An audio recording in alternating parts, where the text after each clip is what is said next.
السلام علیکم ورحمۃ اللہ وبرکاتہ۔ اعوذ باللہ من الشیطان الرجیم، بسم اللہ الرحمن الرحیم۔ الحمد للہ والصلاة والسلام علی رسول اللہ وآلہ آل اللہ،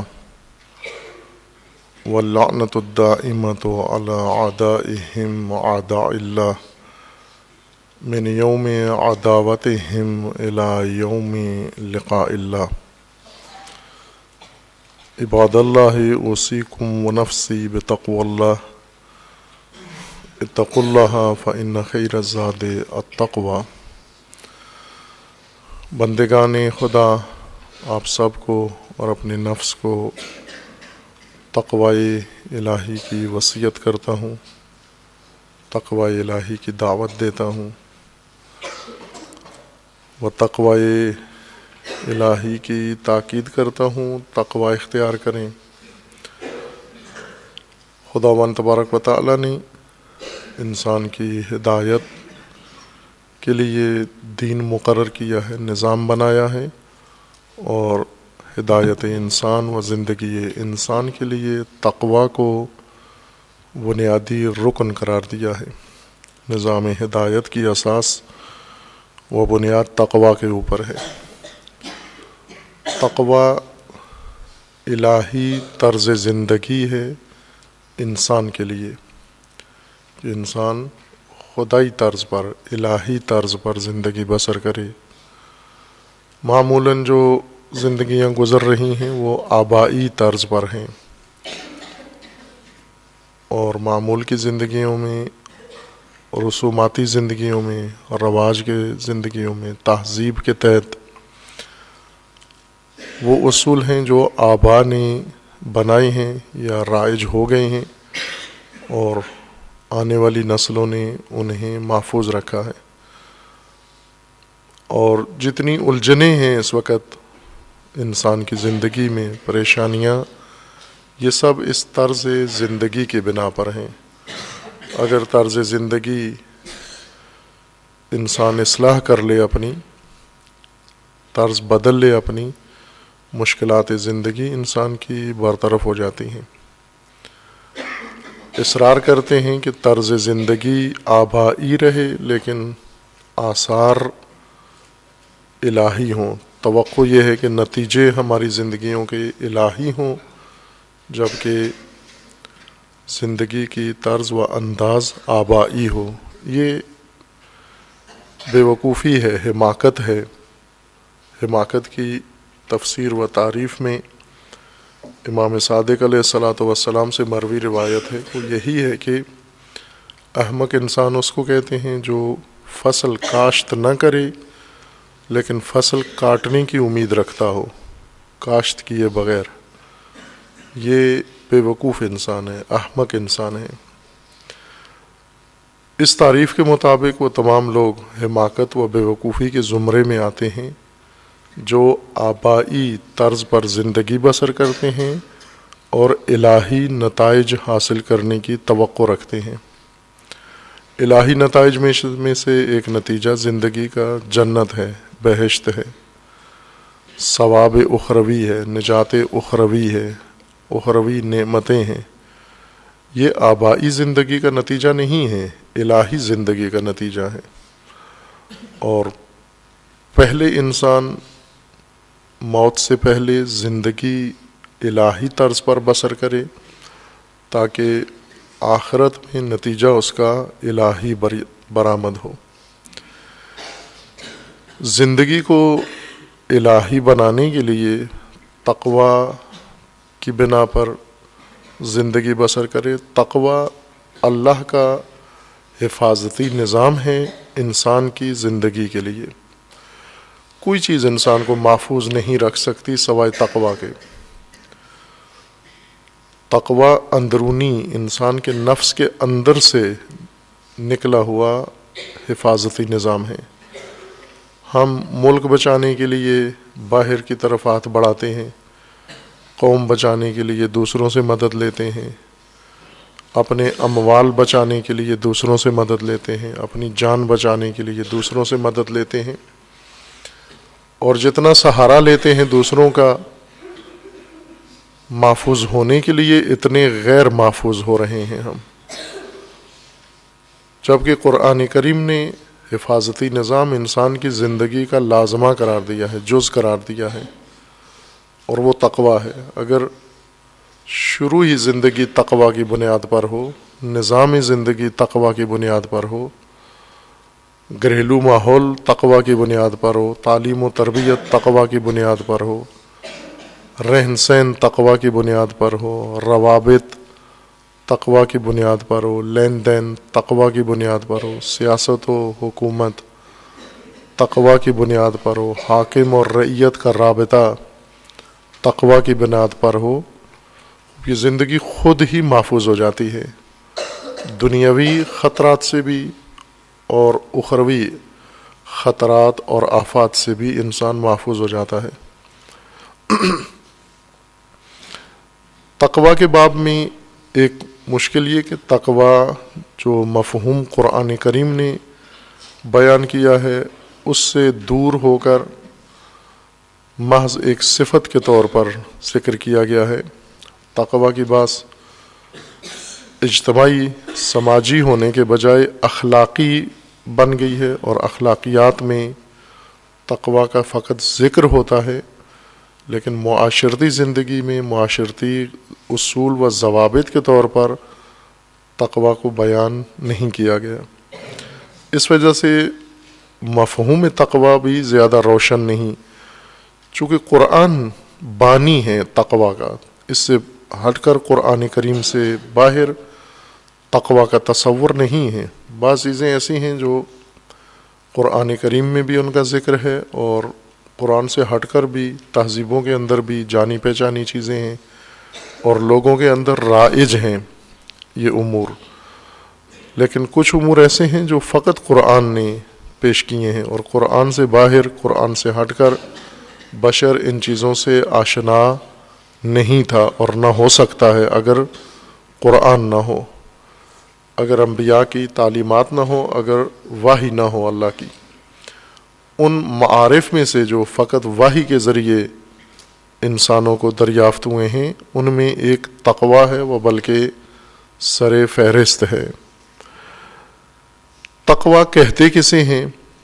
بعض لوگ تقویٰ کو خود سے من گھڑت تصویر بناتے ہیں، اس کی تفسیر کرتے ہیں تقویٰ کی، اور اسے شہرت بھی پا لیتے ہیں متقی کے نام سے. جیسے تقویٰ کا معنی کیا جاتا ہے پرہیز.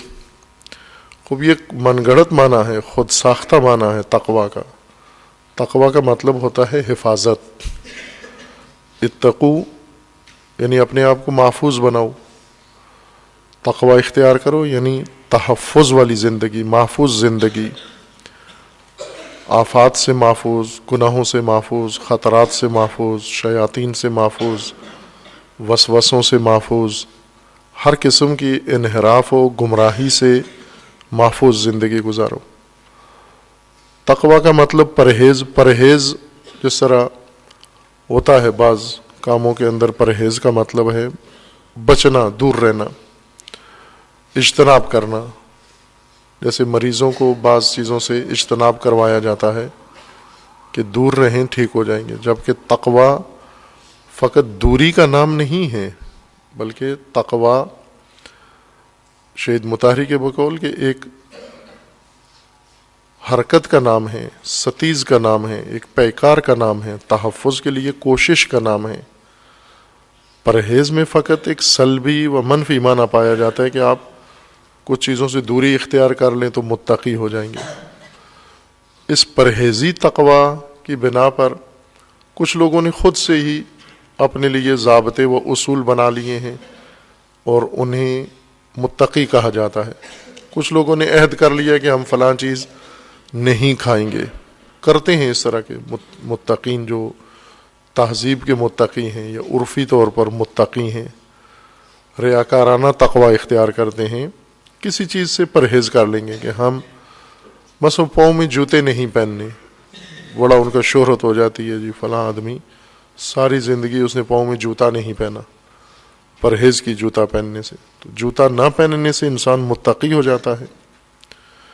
یا انسان یہ کہ ساری عمر سر نہیں ڈھانپنا، سر نہ ڈھانپنے سے انسان با تقوی نہیں ہوتا. ساری عمر بے شک نہ ڈھانپے سر، یہ تقوی نہیں ہے. یا ساری عمر انسان کھدر کا لباس پہن لے، گھٹیا لباس پہنے، یہ تقوی ہے. بعض کرتے ہیں یہ کام، عمر بھر کے لیے ایک لباس انتخاب کر لیتے ہیں، سخت کھردرا لباس. یہ کھردرا لباس آیا تقوی ہے، یہ خود ساختہ معیار ہیں تقوی کے. یا کوئی آدمی خود سے، بعض ہیں جو اگر ان کے سامنے کوئی کھانا رکھا جائے، مخصوصاً کوئی لذیذ کھانا رکھا جائے، اس میں پانی ڈال دیں گے، بے مزہ بنائیں گے اس کو کہ اچھے کھانے سے دوری پرہیز کرنی ہے ہم نے. یہ تقوی نہیں ہے، یہ خود ساختہ تقوی ہے، من گھڑت تقوی ہے. یہ اسے نہیں کہتے تقوی. یا انسان زندگی چھوڑ دے، گھر سے دور چلا جائے، کسی جنگل میں جا کے بیٹھ جائے، کسی غار میں جا کر بیٹھ جائے، کہیں خیمہ لگا کے بیٹھ جائے، کسی مزار پہ جا کر بیٹھ جائے، چند ذکر و فکر یاد کر لے، ورد کرتا رہے، تسبیح ہاتھ میں لے لے. عام معاشرے کے اندر عرفاً انہی کو کہتے ہیں با تقوی انسان، جنہوں نے خود ساختہ معیار تقوی کا بنا لیا ہے، اور لوگ بھی ان کو با تقوی ہی سمجھتے ہیں. لہذا اگر کوئی ایسا انسان دیکھیں جو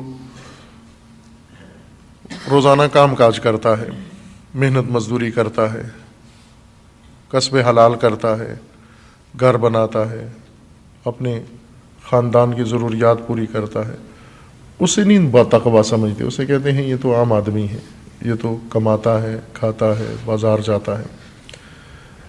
رسول اللہ صلی اللہ علیہ وآلہ وسلم کے متعلق بھی اس زمانے کے لوگ یہی توقع رکھتے تھے کہ یہ کیسے رسول ہے، ما لہذا الرسول، یہ کیسے رسول ہیں جو بازار آتے ہیں، مارکیٹ میں آتے ہیں، چیزیں خریدتے ہیں، گھر میں جا کے روٹی پکاتے ہیں، ان کے یہاں سالن پکتا ہے، یہ کھانا کھاتے ہیں، یہ شادی کرتے ہیں. یہ تو ہماری طرح کے رسول ہیں. ما لہذا الرسول یاکل، کھانا کھاتے ہیں، یہ یمشی فی الاسواق، یہ تو بازار میں آنا جانا کرتے ہیں، رفت و آمد کرتے ہیں. یعنی ان کی توقع یہ تھی کہ رسول نہ کھائیں، نہ پئیں، نہ بازار میں آئیں، نہ گھر تشکیل دیں، کیا کریں جیسے یہ عوام چاہتے ہیں، اس طرح کا کوئی سلسلہ ہو. کیا ہو کہ ان کے مثلاً باغات ہوں اور غیبی طور پر ان کے لیے کھانے آئیں، یا کھانا کھائیں ہی نہیں سرے سے. اس طرح کی توقعات لوگ رکھتے تھے. لوگوں کا یہ معیار تھا رسالت کے لیے. جبکہ اللہ تعالیٰ نے رسول اللہ کو حکم دیا کہ آپ کا کام دن بھر تبلیغ کرنا، لوگوں کو ہدایت کرنا ہے، اور اپنا خاندان تشکیل دینا ہے، لوگوں کو اسوہ بن کر، نمونہ بن کر آپ نے ثابت کرنا ہے ہر کام کے اندر. وہ رسول اللہ یہی کام کرتے تھے. لوگوں کو تعجب ہوتا تھا کہ یہ کیسے رسول ہیں. عوامی معیار کا تقوی اور الہی معیار کے تقوی میں فرق ہے.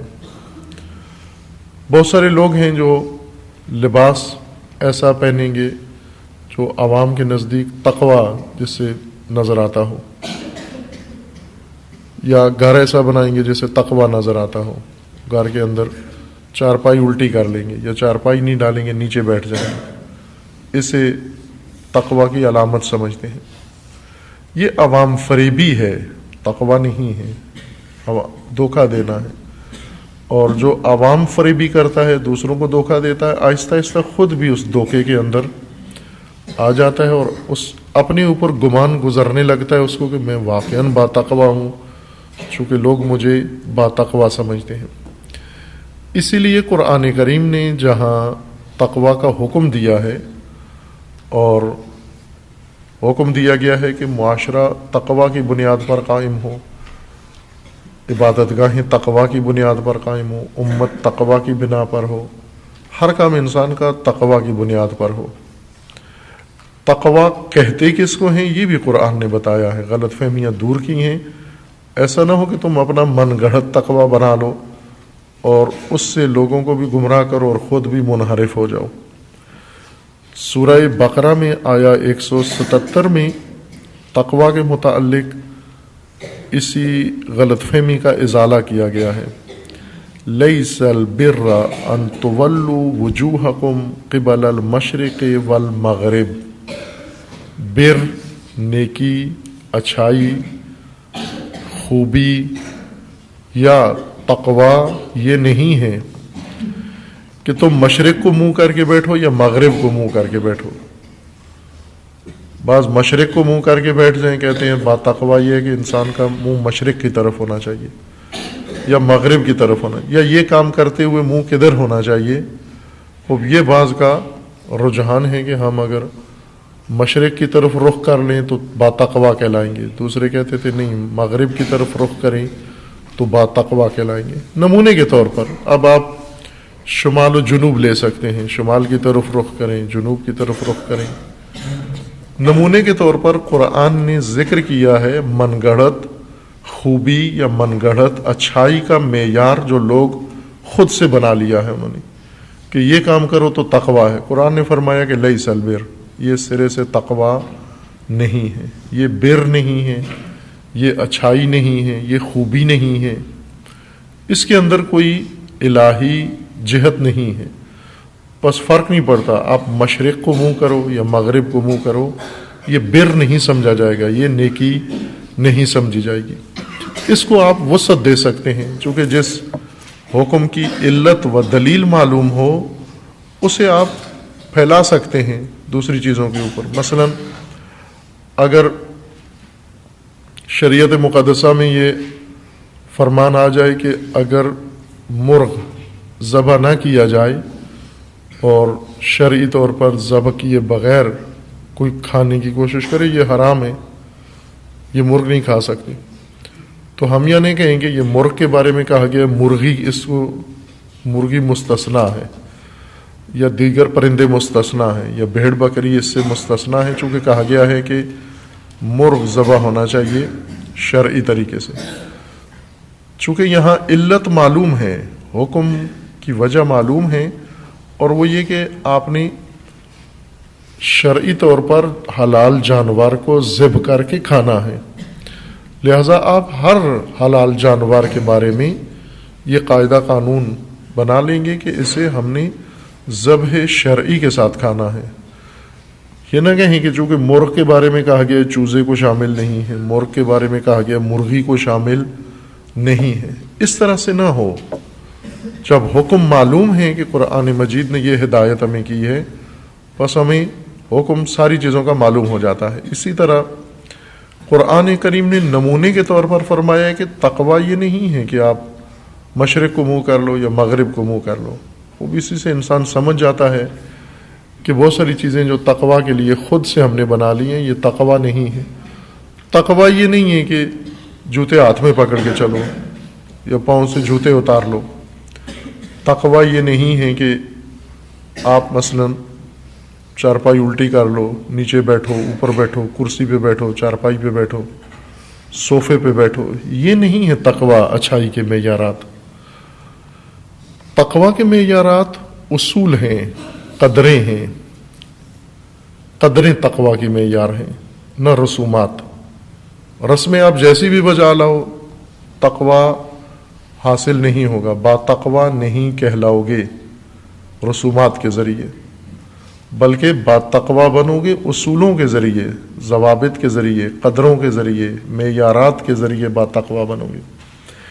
پہلے نفی کی ہے اس آیہ کریمہ میں، آیہ 177 میں، لیس البر ان تولوا وجوہکم قبل المشرق والمغرب، بر یہ نہیں ہے کہ آپ مشرق و مغرب کی طرف منہ کر لو تو یہ تقوی ہے یا بر ہے۔ پھر کیا ہے بر، کیا ہے اچھائی، کیا ہے نیکی، کیا ہے وَلَكِنَّ الْبِرَّ مَنْ آمَنَ بِاللَّهِ وَالْيَوْمِ الْآخِرِ، بر اچھائی یہ ہے کہ آپ اللہ پہ ایمان لے آؤ اور قیامت پر ایمان لے آؤ. والملائکہ، اور ملائکہ الہی پر ایمان لے آؤ. جن قابو کرنا تقوی نہیں ہے. کسی کا جن سے تعلق ہو یا نہ ہو، اس تقوی کے کوئی تعلق جنات سے نہیں ہے، ملائکہ سے ہے کہ ملائکہ پر ایمان ہو. ایمان کے لیے شناخت کی ضرورت ہے، پہچان کی ضرورت ہے کہ آپ کو ملائکہ کی شناخت ہونی چاہیے، پہچان ہونی چاہیے.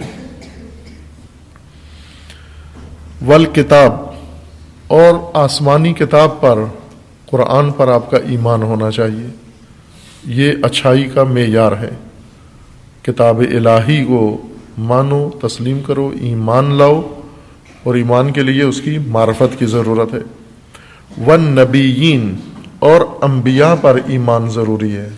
تقوی کے معیاروں میں سے اور نیکی و بر کے معیاروں میں سے انبیاء کو ماننا، تسلیم کرنا. تمام انبیاء پر ایمان لانا جن کو اللہ تعالیٰ نے منصب نبوت پر فائز کیا ہے. رسول اللہ صلی اللہ علیہ وآلہ وسلم خاتم الانبیاء ہیں، خاتم النبیین ہیں، نبوت خاصہ ہے.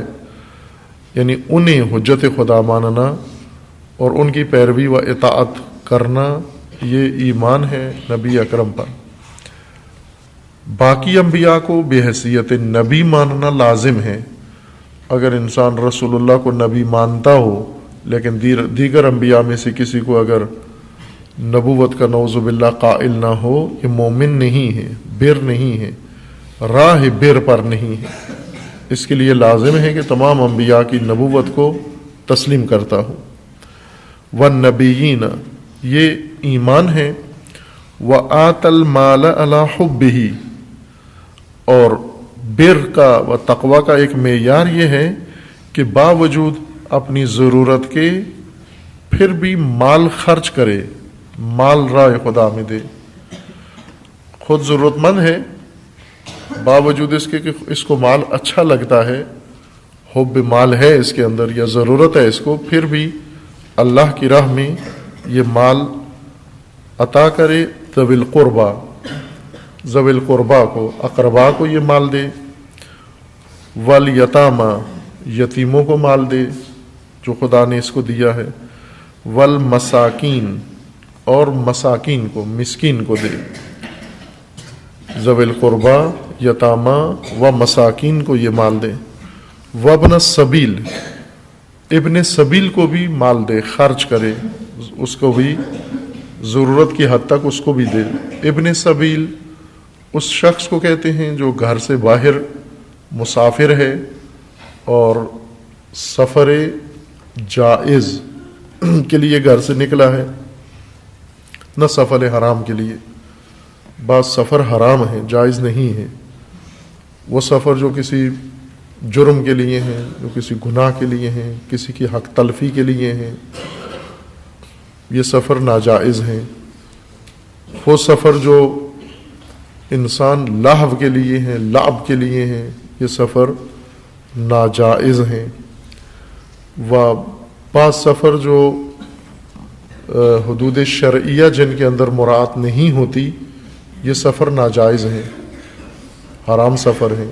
ان میں نماز بھی انسان کو قصر نہیں پڑھنی، تمام نماز پڑھنی ہے.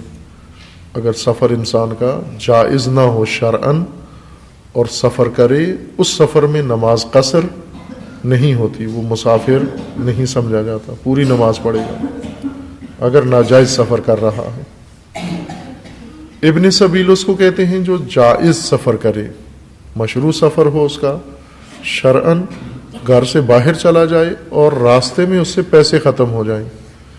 اپنے گھر میں، اپنے علاقے میں، گاؤں میں، شہر میں مالدار آدمی ہے لیکن راستے میں اب نہیں ہے، اس کے پاس پیسے نہیں ہیں، اس کو ابن سبیل کہتے ہیں.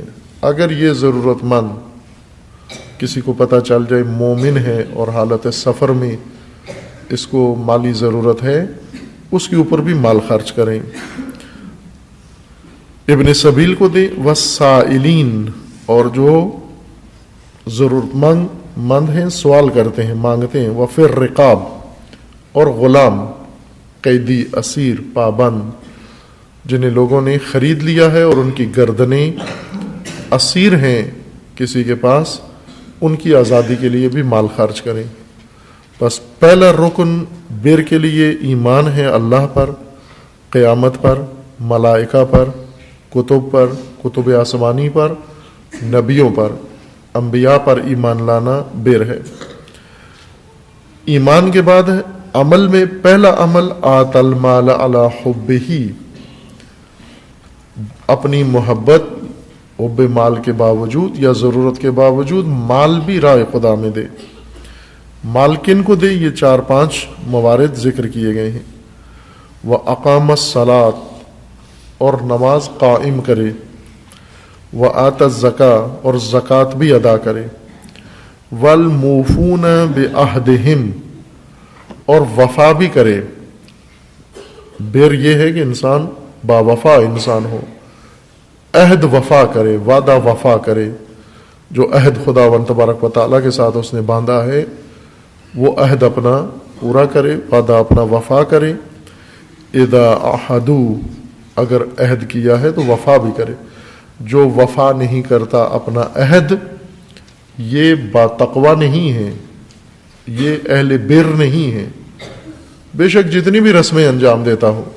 عموماً ہم اچھے لوگ جن کو کہتے ہیں یہ بہت اچھے لوگ ہیں، ناکارہ بیکار لوگ جو کسی سے کوئی لین دین، کوئی تعلق آنا جانا نہیں رکھتے، کسی کو خیر و نفع نہیں پہنچاتے، معاشرے کے اندر معروف ہو جاتا ہے کہ یہ بڑے نیک لوگ ہیں، یہ بڑے اچھے لوگ ہیں، جو اچھے کو اچھا نہیں کہتے، برے کو برا نہیں کہتے، حق و باطل میں بالکل خاموش رہتے ہیں، کوئی تبصرہ نہیں کرتے۔ انہی لوگ کہتے ہیں یہ متقی لوگ ہیں، بے تقوی ہیں، بیکار ہیں، فضول لوگ ہیں یہ۔ اور چہ بسا بدتر ہیں، بعض ظالموں سے بدتر لوگ ہیں جو اس طرح کے مسائل میں مبتلا ہوں، جو کسی مارکہ حق و باطل میں نہ حق کی حمایت کرتے ہوں نہ باطل کی مذمت کرتے ہوں۔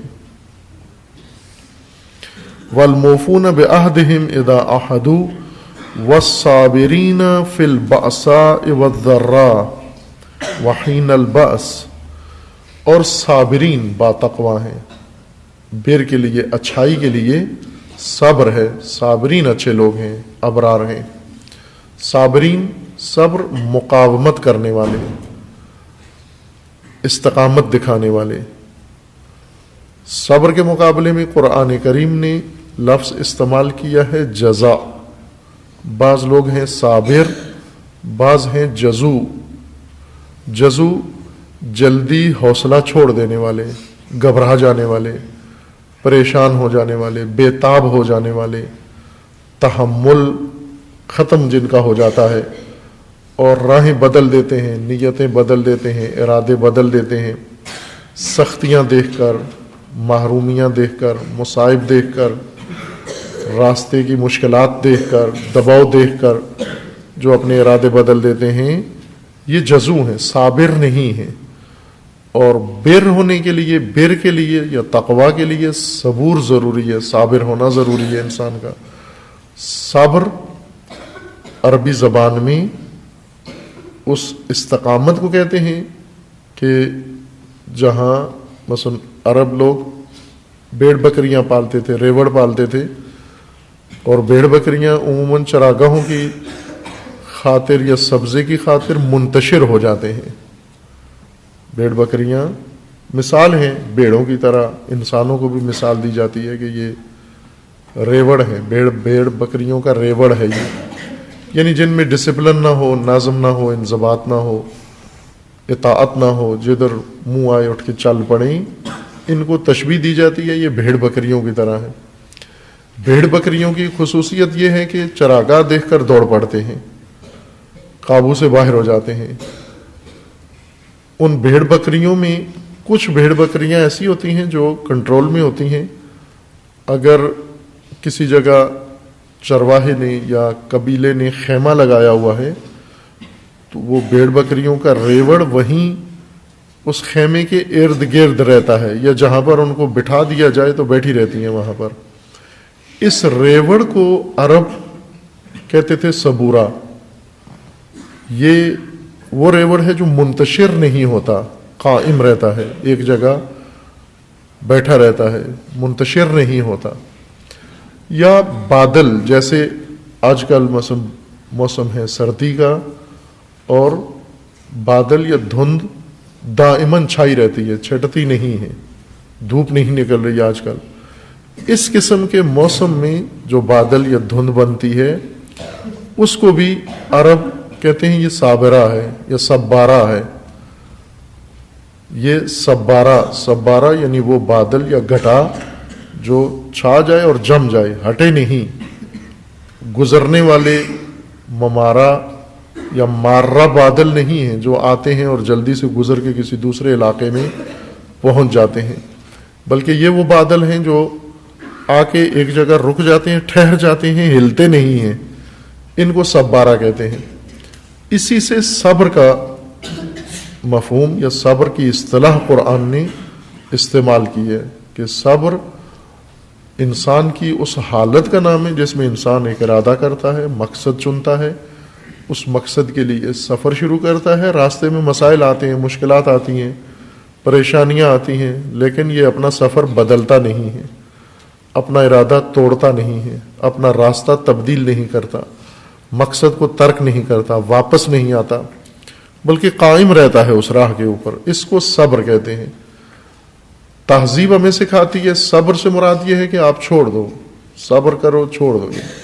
اگر آپ کی کوئی چیز چوری ہو گئی ہے تو کہتے ہیں صبر کرو یعنی چھوڑ دو، چپ ہو جاؤ، خاموش ہو جاؤ۔ اگر آپ کو کسی نے ظلم کیا، ستم کیا تو کیا کرو؟ کہتے ہیں صبر کرو۔ صبر کا مطلب یہ ہے کہ جھکے رہو، اس کو مارنے دو، آپ اس کے سامنے آواز نہ اٹھاؤ۔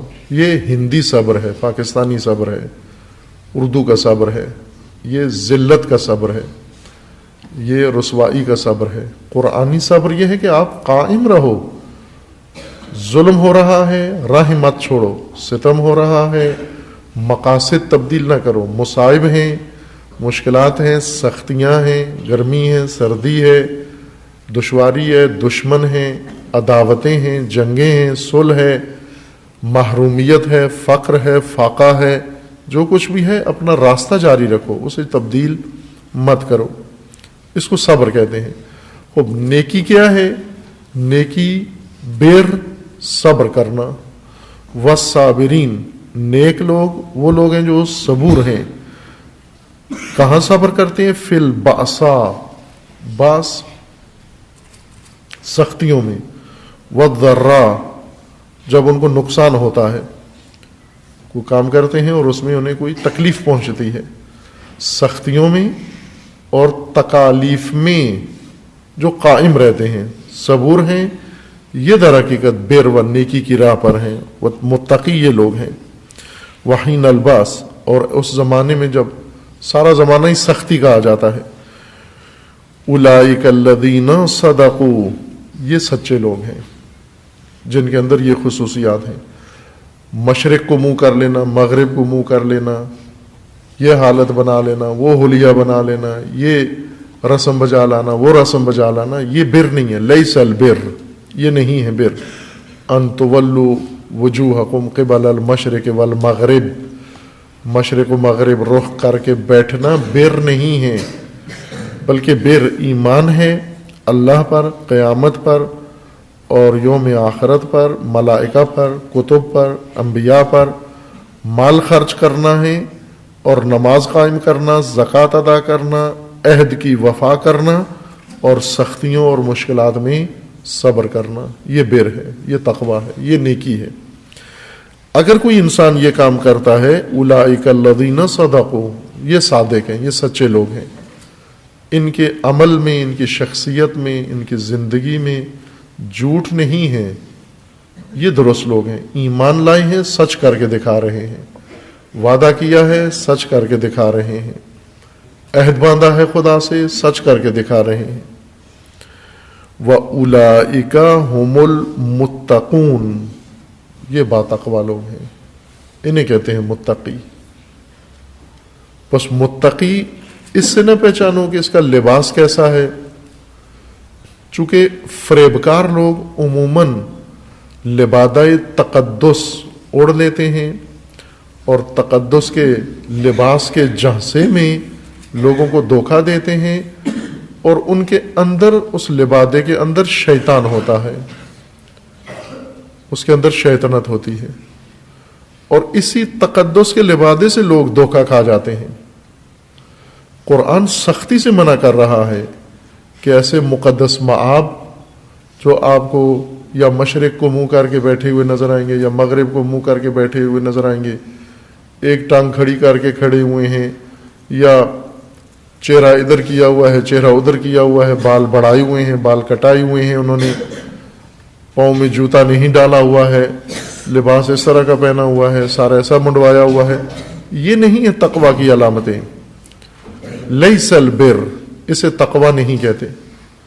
وہ کچھ لوگ آپ دیکھیں گے دائماً لوگوں کے اندر جب حاضر ہوتے ہیں اپنے آپ کو بہت ہی سادہ نمایاں کرتے ہیں، لیکن اندر ان کے ہوس، اندر ان کے شیطنت، اندر ان کے درندہ موجود ہوتا ہے، اور وہ درندگی کسی وقت میں کھل کے سامنے آ جاتی ہے۔ لوگ حیرت بھی کرتے ہیں اور بسا اوقات یقین نہیں کرتے، چونکہ ان کی نگاہوں میں یہ اداکار، یہ ریاکار بہت بڑا باتقوی انسان ہے، اور یہ باتقوی کس طرح سے ایسے کر سکتا ہے۔ لیکن خدا آخرکار ان کو رسوا کرتا ہے، جو عمر بھر لوگوں کو دھوکہ دیتے ہیں، آخرکار خدا اس کو رسوا کرتا ہے، انہی لوگوں کے ذریعے رسوا کرتا ہے، انہی کے ذریعے خدا ان کو رسوا کرتا ہے جن کو دھوکہ دے رہا ہوتا ہے۔ ایسے افراد ہیں جو لوگوں کے سامنے دال ساگ کھائیں گے، پھر اپنا اسپیشل کھانا تیتر بٹیر الگ سے خلوت میں جا کر حلوے مانڈے وہاں کھاتے ہیں جہاں کوئی دیکھ نہ رہا ہو، لوگوں کے سامنے باتقوی غذا کھاتے ہیں۔ باتقوی کے جی ساگ لے آؤ، دال لے آؤ، یا اگر بہت سارے کھانے آ گئے ہیں تو چٹنی کے ساتھ کھائیں گے تاکہ لوگوں کو یہ تظاہر کریں جی ہم زیادہ کھانے والے نہیں ہیں۔ لیکن ادھر باہر جب جائیں گے، خلوت میں جب جائیں گے، بقول حافظ کے کہ واعظان کہ این ہمیں جلوے بر منبر می کنند، وقتی در خلوتن انکار دیگر می کنند۔ خوب یہ واعظ جب منبر پہ ہوتے ہیں تو ایسے جلوے تقوی کے دکھا رہے ہوتے ہیں، لیکن یہی جب خلوت میں جاتے ہیں تو دوسرے کام شروع کر دیتے ہیں۔ واعظان کے این ہمیں جلوے می کنند، روئے منبر جلوے می کنند، وقتی در خلوتن انکار دیگر می کنند۔ خوب اس طرح فریب دیتے ہیں لوگوں کو، اور قرآن اس بابت بھی متوجہ کر رہا ہے کہ ایسے من گڑھت با تقوی لوگوں کے جھانسے میں مت آؤ۔ یہ نہیں ہے تقوی۔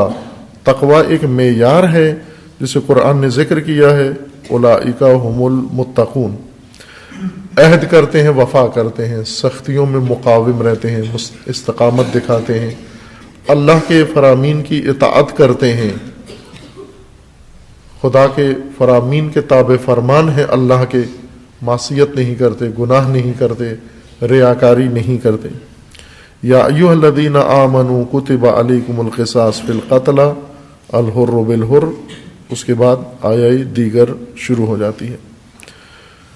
اب اسی طرح قرآن کریم میں با تقوی لوگوں کے دیگر معیارات بھی ذکر کیے گئے ہیں کہ تقوی اگر اختیار کرنا ہے تو قرآنی معیار کا تقوی کہ حتماً اختیار کرنا ہے، چونکہ تقوی کے بغیر نجات کی امید نہیں ہے، تقوی کے بغیر کہیں بھی تحفظ نہیں ہے، تقوی کے بغیر کہیں بھی محفوظ نہیں ہو، نہ دنیا میں نہ آخرت میں، اور تقوی کے بغیر کوئی شفیع شفاعت نہیں کرے گا، نہ کسی شفیع کی شفاعت قبول کی جائے گی تقوی کے بغیر۔ شفاعت بھی مشروط بے تقوی ہے، جن کے اندر تقوی نہیں ان کے حق میں کوئی چیز قبول نہیں ہے، چونکہ خداوند تعالیٰ نے جب انسان کی زندگی کا میزان نظام بنا دیا، مقرر فرما دیا ہے، انسان اسے چھوڑ کر، اسے بائی پاس کر کے اور متبادل راہوں سے ان نتیجوں تک نہیں جا سکتا۔ آبائی طرز کی زندگیوں سے الہی نتیجے نہیں نکل سکتے۔ امام صادق علیہ السلام فرماتے ہیں یہ بے وقوفی ہے و حماقت ہے کہ انسان آبائی راہوں پر الہی نتیجوں کی امید میں رہے، چلے آبائی راہوں پر اور امید رکھے کہ یہاں سے جنت پہنچ جاؤں گا میں، یہاں سے قرب خدا میں پہنچ جاؤں گا میں، آبائی طور طریقوں سے، رسوم و رواجات سے تقوی کے نتیجے کی توقع نہ رکھیں۔ تقوی کا نتیجہ تقوی کے ذریعے سے برآمد ہوگا کہ خداوند تعالیٰ انشاءاللہ سب کو، تمام مومنین کو تقوی اختیار کرنے کی توفیق عطا فرمائے انشاءاللہ۔ اعوذ باللہ من الشیطان الرجیم، بسم اللہ الرحمن الرحیم، انا اعطیناک الکوثر فصل لربک وانحر ان شانئک هو الابتر۔ اعوذ باللہ من الشیطان الرجیم، بسم اللہ الرحمن الرحیم، الحمد للہ والصلاة والسلام علی رسول اللہ وآلہ آل اللہ، لا سیما علی امیر المؤمنین علی ابن ابی طالب علیہ الصلاۃ والسلام،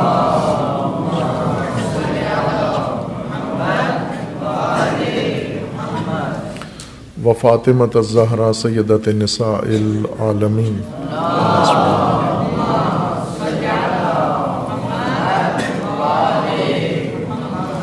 والحسن والحسین سیدی شباب اہل الجنہ وسبطی الرحمہ،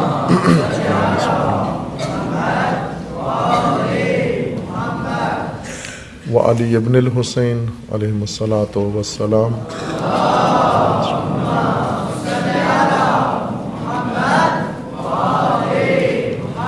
ومحمد ابن علی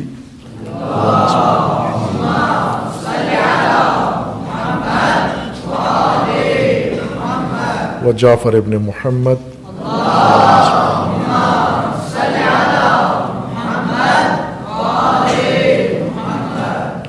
وموسیٰ ابن جعفر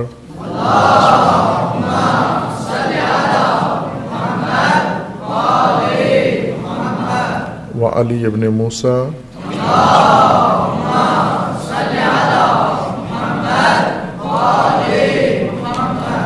ومحمد ابن علی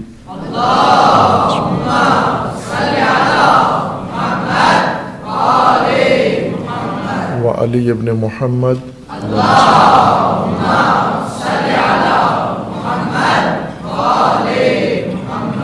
والحسن ابن علی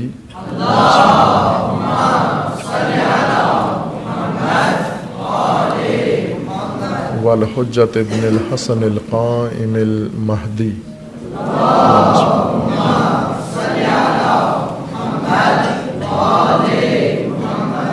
حجج اللہ علی عبادہ و امناؤہ فی بلادہ، واللعن علی اعدائہم اجمعین من الآن الی قیام یوم الدین۔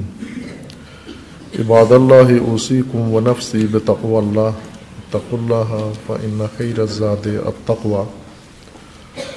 بندگان خدا، آپ سب کو اور اپنے نفس کو تقوی الہی کی وصیت کرتا ہوں۔ تقوی اختیار کریں کہ خداوند تبارک و تعالی نے انسان کی ہدایت نجات کے لیے فقط تقوی کا راستہ معین کیا ہے، و تقوی کے سائے میں انسان دنیا و آخرت میں محفوظ رہ سکتا ہے۔ تقوی طرز زندگی ہے، الہی طرز زندگی، اور الہی طرز زندگی میں انسان محفوظ رہتا ہے خطرات دنیا و خطرات آخرت سے۔ اگر انسان تقوی الہی کے حصار میں آ جائے، آفتوں سے، ہلاکتوں سے محفوظ ہو جاتا ہے۔ آج ہم پوری دنیا میں مشاہدہ کر رہے ہیں متاسفانہ کہ مسلمین سب سے زیادہ غیر محفوظ ہیں، عدم تحفظ کا شکار ہیں۔ اس عدم تحفظ کی بڑی وجہ یہ ہے کہ تقوی سے دور ہیں، الہی طرز زندگی سے منحرف ہیں، جس وجہ سے دشمنوں کے نرغے میں ہیں، تفرقے کی زد میں ہیں، آپس میں دشمنیاں ہیں، آپس میں قدورتیں ہیں، فرقوں میں بانٹ گئے ہیں، اتحاد ترک کر دیا ہے، اور وہی ملت و قوم جو کسی زمانے میں پیشوا تھے، امامت کرتے تھے دنیا کی و انسانیت کی، آج غلامی و محکومی میں مبتلا ہے۔ اپنے ممالک میں رہ کر بھی بیگانوں اور اجنبیوں کے غلام ہیں، اپنی سرزمینیں، اپنی قومیں، اپنی دولت و ثروت اور اپنی نسلیں سب دشمنوں کے اختیار میں قرار دے دی گئی ہیں، اور خود بھی ان کی نوکری پر مامور ہیں۔ یہ سب سے بڑی ذلت ہے، بے تقوی ہونے کی علامت ہے و نتیجہ ہے۔ و آج سب سے زیادہ پریشانیاں، مشکلات دنیا اسلام کو درپیش ہیں، امت اسلامیہ کو درپیش ہیں۔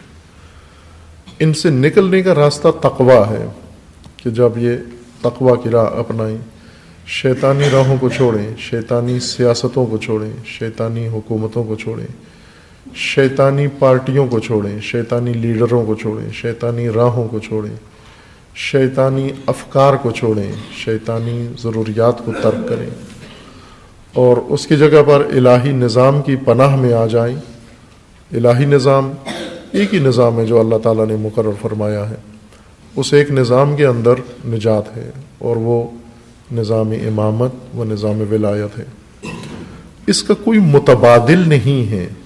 یوں نہیں کہ اللہ تعالیٰ نے ان کو یہ اختیار دیا ہوا ہے کہ تمہاری مرضی ہے نظام امامت اپنا لو یا نظام امامت کے متبادل کوئی نظام اپنا لو، متبادل نہیں ہے۔ یا انسان ولایت خدا میں ہے یا ولایت طاغوت میں ہے۔ اللہ ولی الذین آمنوا والذین کفروا اولیاؤہم الطاغوت۔ دو نظام ہیں، یا طاغوت کا نظام ہے یا اللہ کا نظام ہے۔ اگر اللہ کے نظام میں ہوگے اللہ تمہارا ولی ہے، اور اگر ولایت اللہ میں نہیں ہو طاغوت تمہارا متولی ہوگا، شیطان تمہارا متولی ہوگا۔ اب یہ افسوسناک حالت اس وقت موجود ہے و مشہود ہے کہ مسلمین باوجود اس کے کہ ایمان اللہ پہ رکھتے ہیں، لیکن نظام و سرپرستی طاغوت کی ہے۔ آج طاغوت باقاعدہ طور پر مسلمانوں کے، ان کی حکومتوں کے اور حکمرانوں کے سرپرست بنے ہوئے ہیں، اور مسلمانوں کو ذلت و رسوائی کا سامنا کرنا پڑ رہا ہے۔ اس طاغوت پرستی کا نتیجہ اور شیطان زدگی کا نتیجہ جو سب سے زیادہ عالم اسلام میں پاکستان چکھ رہا ہے۔ چند روز قبل جو حادثہ ہوا بہت ہی تلخ اور ناگوار، ایک تعلیمی ادارے کے اندر، یونیورسٹی کے اندر، اور خیبر پختونخوا میں چارسدہ میں دہشت گرد داخل ہوئے، اور وہاں پر انہوں نے طلاب کو شہید کیا، مہمانوں کو شہید کیا، وہاں جو لوگ جمع تھے، اور ایک استاد بھی وہاں پر شہید ہوئے۔ یہ حالت اور یہ حادثات و واقعات، ظاہر ہے یہ ایک واقعہ نہیں ہے، اس سے پہلے ایک تاریخ ہے باقاعدہ شیطان زدگی کی۔ یہ شیطان پرستی و طاغوت کی سرپرستی کا نتیجہ ہے۔ یہاں تک حالات جا پہنچے ہیں، باوجود اس کے کہ دہشت گردی کے ساتھ مقابلہ ہو رہا ہے، اور سارا ملک، وہ ساری ملکی توانائیاں دہشت گردوں کے خلاف استعمال ہو رہی ہیں، پھر بھی جہاں چاہتے ہیں وہاں اپنے گھنونے اعمال انجام دیتے ہیں، چونکہ ان کی جڑیں مضبوط ہیں، ان کی پشت مضبوط ہے، ان کے سرپرست موجود ہیں، ان کے عوامل، اسباب موجود ہیں۔ اشارہ کیا تھا کچھ عرصہ قبل انہی خطبات کے اندر کہ دہشت گردی سے مقابلے کے لیے اس کے آثار، اس کے نتائج اور معلولات کے ساتھ جنگ فائدہ مند نہیں ہے۔ معلولات کے خلاف اور مسبب کے خلاف جنگ یہ شکست خوردہ جنگ ہے۔ کبھی بھی کسی بھی شے کے آثار کے خلاف جنگ کرنے سے انسان شکست کھا جاتا ہے، جب تک اس کے اسباب، اس کے عوامل، اس کی علل اور اس کے جو بنیادی باعث ہیں ان کے خلاف جنگ نہ کی جائے. اگر ایک بیماری کے آثار کے خلاف جنگ کی جائے، مثلا سرطان کے آثار انسان کے جسم میں ظاہر نہ ہونے دے، وہ آثار ختم کرنے سے انسان کبھی بھی جنگ نہیں جیت سکتا، سرطان ختم نہیں ہوتا. جب تک سرطان کی جڑیں ختم نہ ہوں، جب تک اس کے اسباب ختم نہ ہوں، جب تک اس کے بنیادی محرکات کو کنٹرول نہ کیا جائے، انسان سرطان سے نجات نہیں پا سکتا. ملک کے اندر یہ شجرہ خبیثہ و یہ خباثت آج سے لگ بھگ 30 سال یا اس سے کچھ عرصہ پہلے شروع کی گئی ہے. 80 کی دہائی میں ضیاء الحق نے یہ بیج کاشت کیا اور اس کے ساتھ جو ٹولہ تھا اور اداروں نے باقاعدہ طور پر حماقت آمیز اقدام یہ کیا کہ افغان جنگ کو بنیاد بنایا اور ادھر سے تشیع کو نشانہ بنانے کے لیے 2 طرح کے لشکر بنائے. ایک لشکر جو افغانستان میں لڑیں گے، وہ لشکر جو کشمیر میں لڑیں گے، اور وہ لشکر جو پاکستان کے اندر لڑیں گے. داخلی اور خارجی جہاد، اندرونی بیرونی جہاد ان کو سکھایا گیا، کیمپ لگائے گئے، ان کو تربیت دی گئی. جن لوگوں نے یہ سارے دہشت گرد بنائے ہیں انہیں کوئی نہیں پوچھتا، ان کا نام نہیں آتا، ان پہ کیس نہیں چلتا، ان پہ مقدمہ نہیں چلتا، ان کا ذکر کہیں نہیں آتا کہ یہ مجرم جنہوں نے یہ پالیسیاں بنائیں، جنہوں نے یہ غیر ریاستی لشکر بنائے، فوجیں بنائیں، ٹیررسٹ بنائے، ان کی حمایت کی، ان کا کیوں نہیں نام لیتے؟ اور وہ ممالک جنہوں نے یہ خباثت پاکستان میں پھیلائی ہے، ان ممالک کا نام کیوں نہیں لیتے؟ ان ممالک سے تعلقات توڑتے کیوں نہیں؟ جن کے پیسوں سے، جن کی حمایت سے، جن کی پلاننگ سے، جن کی تربیت سے یہ سب کچھ شروع ہوا ہے، ان ممالک کے ساتھ دوستانہ تعلقات ہیں. ان ممالک کی مداخلت پاکستان میں بڑھتی جا رہی ہے، اور ہم دہشت گردی کے نتائج کو کچلنا چاہتے ہیں جو ناممکن ہیں. کبھی ممکن نہیں ہے دہشت گردی ختم کرنا جب تک دہشت گردی کے اسباب ختم نہیں کیے جائیں گے. اسباب دہشت گردی میں 2 قسم کے مہم اسباب ہیں. اندرون ملک کے اندر اسباب ہیں اور ملک سے باہر. ملک سے باہر وہ ممالک ہیں جنہوں نے اس دہشت گردی کو فروغ دیا ہے اپنی ضرورتوں کے تحت.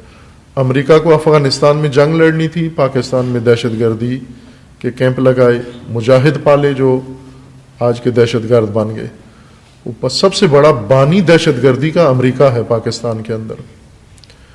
اور جن ملکوں نے پیسہ لگا کر یہاں پر دہشت گردی کے فروغ دیا اور لشکر بنائے اور ان کو بجٹ فراہم کیا، وہ عرب ملک ہیں، بالخصوص آل سعود. کھل مکھلا انہوں نے دن دہاڑے یہ کام کیا ہے، اور ان کے ایسے ایجنٹ جو پاکستان کے اندر تھے، مختلف وہ مذہبی بھی تھے اور سرکاری بھی تھے، یہ اصل اسباب ہیں، یہ اصل محرکات ہیں جنہوں نے دہشت گردی کی خباثت پاکستان میں شروع کی ہے. ان میں سے کسی کو بھی چھیڑتے نہیں ہیں، نہ امریکہ کی مداخلت پاکستان میں روکتے ہیں، نہ آل سعود کی مداخلت پاکستان میں روکتے ہیں، نہ سرکاری وہ اہلکار جنہوں نے یہ لشکر بنائے ہیں، سرپرستی کی ہے، ان کو نام لیتے ہیں، نہ وہ مذہبی عناصر اور مذہبی طبقات جنہوں نے اپنے مدرسے اور اپنے ماحول میں جا کر یہ سب کچھ پالا پوسا ہے، انہیں چھیڑتے ہیں. فقط اس کے شاخیں اور پتے کاٹنے میں مصروف ہیں. نتیجہ پھر یہی نکلتا ہے کہ کبھی پشاور میں حملہ ہوتا ہے اور کبھی چارسدہ میں ہوتا ہے. اور پھر ایک اور جو المیہ ہے وہ یہ کہ جب تک کسی سرکاری ادارے یا اسکول پر حملہ نہ ہو اس کو دہشت گردی ہی نہیں سمجھتے. اگر امام بارگاہ پر حملہ ہو جائے، ریلی پر حملہ ہو جائے، شخصیات پر حملہ ہو جائے، مسجدوں پر حملہ ہو جائے، جمعہ پر حملہ ہو جائے، عوامی اجتماعات پر حملہ ہو جائے، وہ دہشت گردی ہی نہیں شمار کرتے. دہشت گردی وہی شمار کرتے ہیں جو سرکاری کسی املاک پر ہو.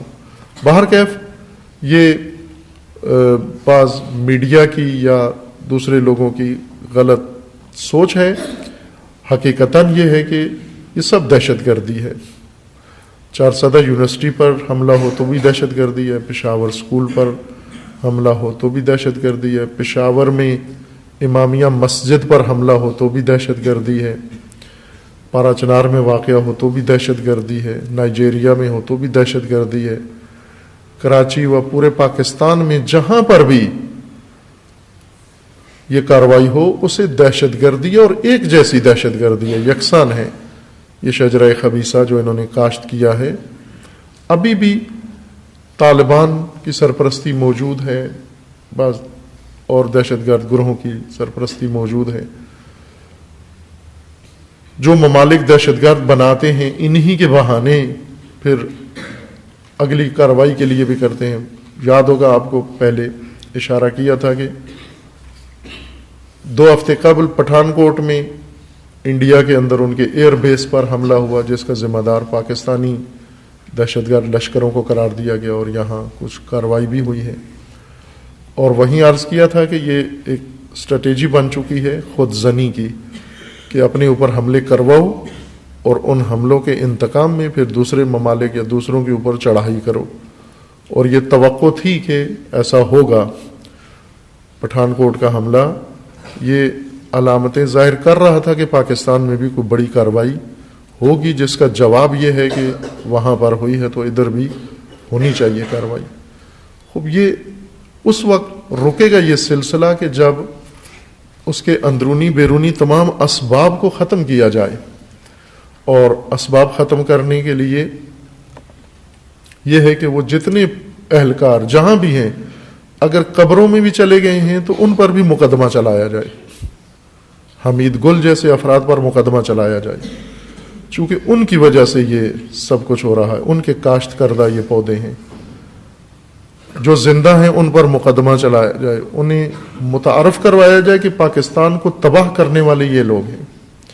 وہ مذہبی چہرے انہیں بتایا جائے ساری قوم کو کہ یہ ہیں پاکستان کو یہ تحفہ دینے والے دہشت گردی کا. اور ممالک عربی ہوں یا غربی ہوں, امریکہ ہو یا آل سعود ہو, انہیں نمایاں کر کے بتایا جائے کہ پاکستان کی تباہی بدبختی کا ضامن یہ ہے.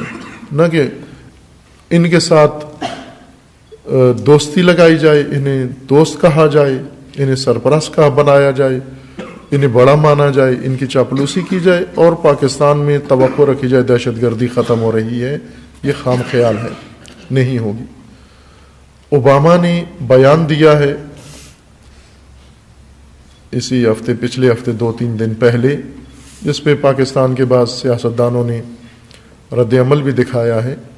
اس نے بیان دیا ہے کہ پاکستان کئی دہائیوں تک ناامن رہے گا, استحکام نہیں آئے گا. کئی دہائیوں سے مراد یعنی کئی 10 سال, جیسے ابھی 2000 کی دہائی چل رہی ہے, 2010 کی دہائی چل رہی ہے, یہ 2000 سے 20 تک ایک 10 سال, یہ ایک دہائی کہلاتی ہے. 2001 سے لے کر 2010 تک ایک دہائی ہے.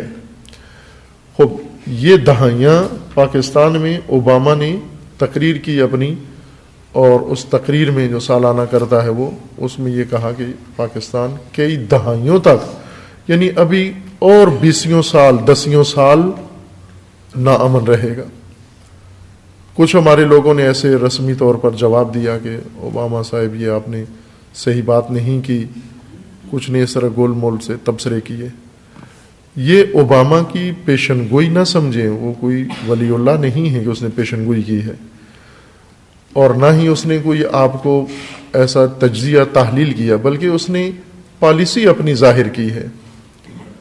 پاکستان کے متعلق ان کی پالیسی یہ ہے کہ اس کو 10 سال اور ناامن رکھا جائے گا, ضرورت ہے ان کی پالیسیاں مشرق وسطیٰ کے لیے, ان کی پالیسیاں اپنے ممالک کے لیے, ان کی پالیسیاں دیگر ممالک کے لیے تقاضا کرتی ہیں کہ پاکستان 10 سال ناامن رہے. یہ امریکہ نے اپنی پالیسی کا اعلان کیا ہے, اور یہاں کسی نے کوئی جواب نہیں دیا, اس لیے کہ جرأت نہیں ہے ان کے اندر جواب دیں. آپ نے خبروں میں دیکھا کہ امریکی میرین نے ایران کی آبی حدود تجاوز کی، 2 چھوٹی کشتیاں لانچیں ایران کے سمندری حدود میں داخل ہو گئیں اور وہیں پر پاسدار گئے، جا کر ان کو ہینڈ اوور کروا کر اسیر کر کے ہتھکڑیوں کے ساتھ انہیں لے آئے اپنے ملک کے اندر، اور معافی مانگی انہوں نے، عہد کیا کہ آئندہ ایسا تکرار نہیں کریں گے۔ وہ تصویریں عام نشر ہوئی ہیں۔ معافی کے بعد ان کو چھوڑا وہاں سے۔ آپ اپنے ملک کا احترام بچائیں، اپنے ملک کی حرمت بچائیں، اپنے ملک کا تقدس بچائیں کہ ایک شخص ساری دنیا میں آگ لگائے ہوئے ہیں اور پاکستان کے بارے میں اعلان کرتا ہے کہ 10 سال پاکستان نے اور ناامن رہنا ہے۔ اس کا کیا جواب بنتا تھا؟ یہاں عوام نے کیا رد عمل دکھانا تھا؟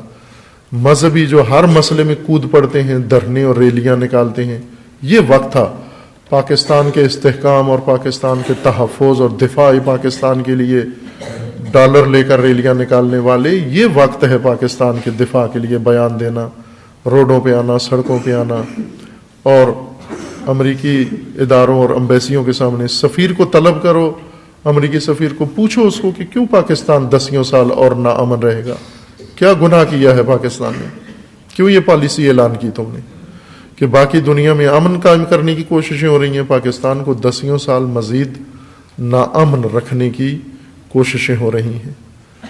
جب تک یہ وجوہات ختم نہیں ہوتی، ان پر قابو نہیں پایا جاتا، اس طرف توجہ نہیں آتی، جرأت مند انسان چاہیے، سیاستدان جرأت مند چاہیے، وہ جرأت مند جو ان کی آنکھوں میں آنکھیں ڈال سکیں، ان کی کلائی پکڑ سکیں، مروڑ سکیں اور ان کو جواب دے سکیں کہ کیسے ممکن ہے کہ ہمارا ملک 10 سال ناامن رہے، کیوں تم نے یہ پالیسی اعلان کی ہے، کیوں یہ پاکستان کو ناامن رکھنے کی یہ سازشیں تم نے کی ہیں۔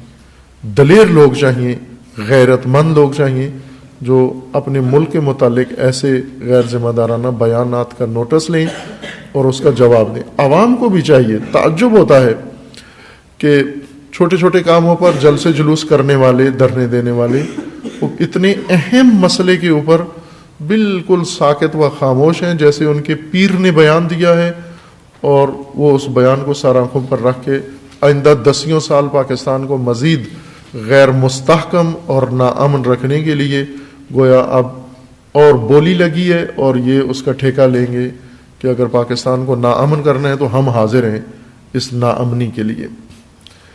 پاکستان کے ایک اور جو اہم گزشتہ ہفتے حرکت انجام پائی ہے، پاکستان کے وزیر اعظم صاحب اور فوجی چیف صاحب سعودی عرب اور ایران میں مصالحت کے لیے گئے ہیں۔ دونوں پہلے سعودی عرب گئے ہیں اور بعد میں ایران گئے ہیں، اور کوشش کی ہے کہ ان 2 ملکوں کے اندر مصالحت کریں، اور جو فضا بن چکی ہے، روابط ان کے سفارتی ختم ہو گئے ہیں اور مزید اس میں تلخی آتی جا رہی ہے، اس میں اپنا کردار ادا کریں۔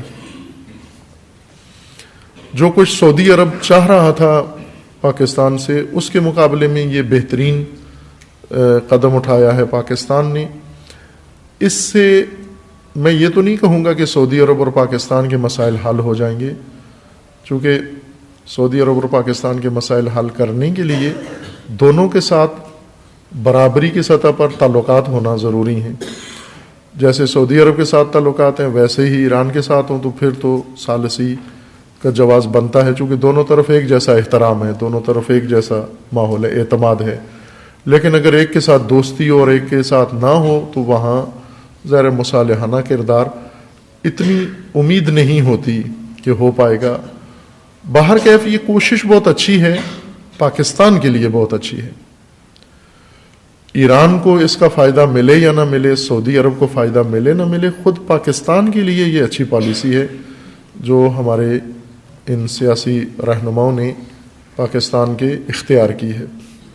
اس لیے کہ پاکستان متحمل نہیں ہو سکتا اس کشمکش میں، پاکستان کے پاس کوئی راستہ نہیں ہے۔ آپ توجہ فرمائیں، پاکستان کی سیاسی پالیسیوں نے ایسی جگہ پاکستان کو جا پہنچایا ہے کہ اگر ایران سعودی عرب میں مزید مسئلہ بڑھتا ہے، شدت اختیار کرتا ہے، وہ خدا نخواستہ جنگ تک اگر نوبت جا پہنچتی ہے،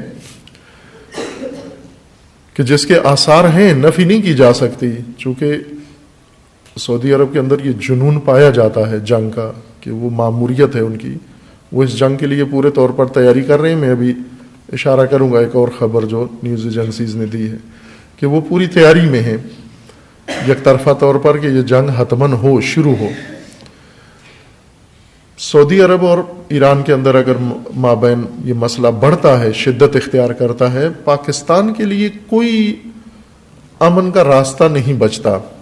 اس کی وجہ یہ ہے کہ پاکستان اس جنگ میں شریک بھی نہیں ہو سکتا، کسی ایک فریق کا ساتھی بھی نہیں بن سکتا، دونوں کا ساتھ بھی نہیں دے سکتا، لا تعلق بھی نہیں رہ سکتا. وہ ایک ایسے مخمسے میں جب انسان پھنس جائے کہ یہاں آپ دونوں کا ساتھ بھی نہیں دے سکتے، کسی ایک کا ساتھ بھی نہیں دے سکتے، لا تعلق بھی نہیں رہ سکتے، ایسی صورت میں ایک ہی راستہ بچ جاتا ہے کہ ان میں آپس میں تصادم نہ ہو، ورنہ ہمارے لیے سارے راستے بند ہو جاتے ہیں.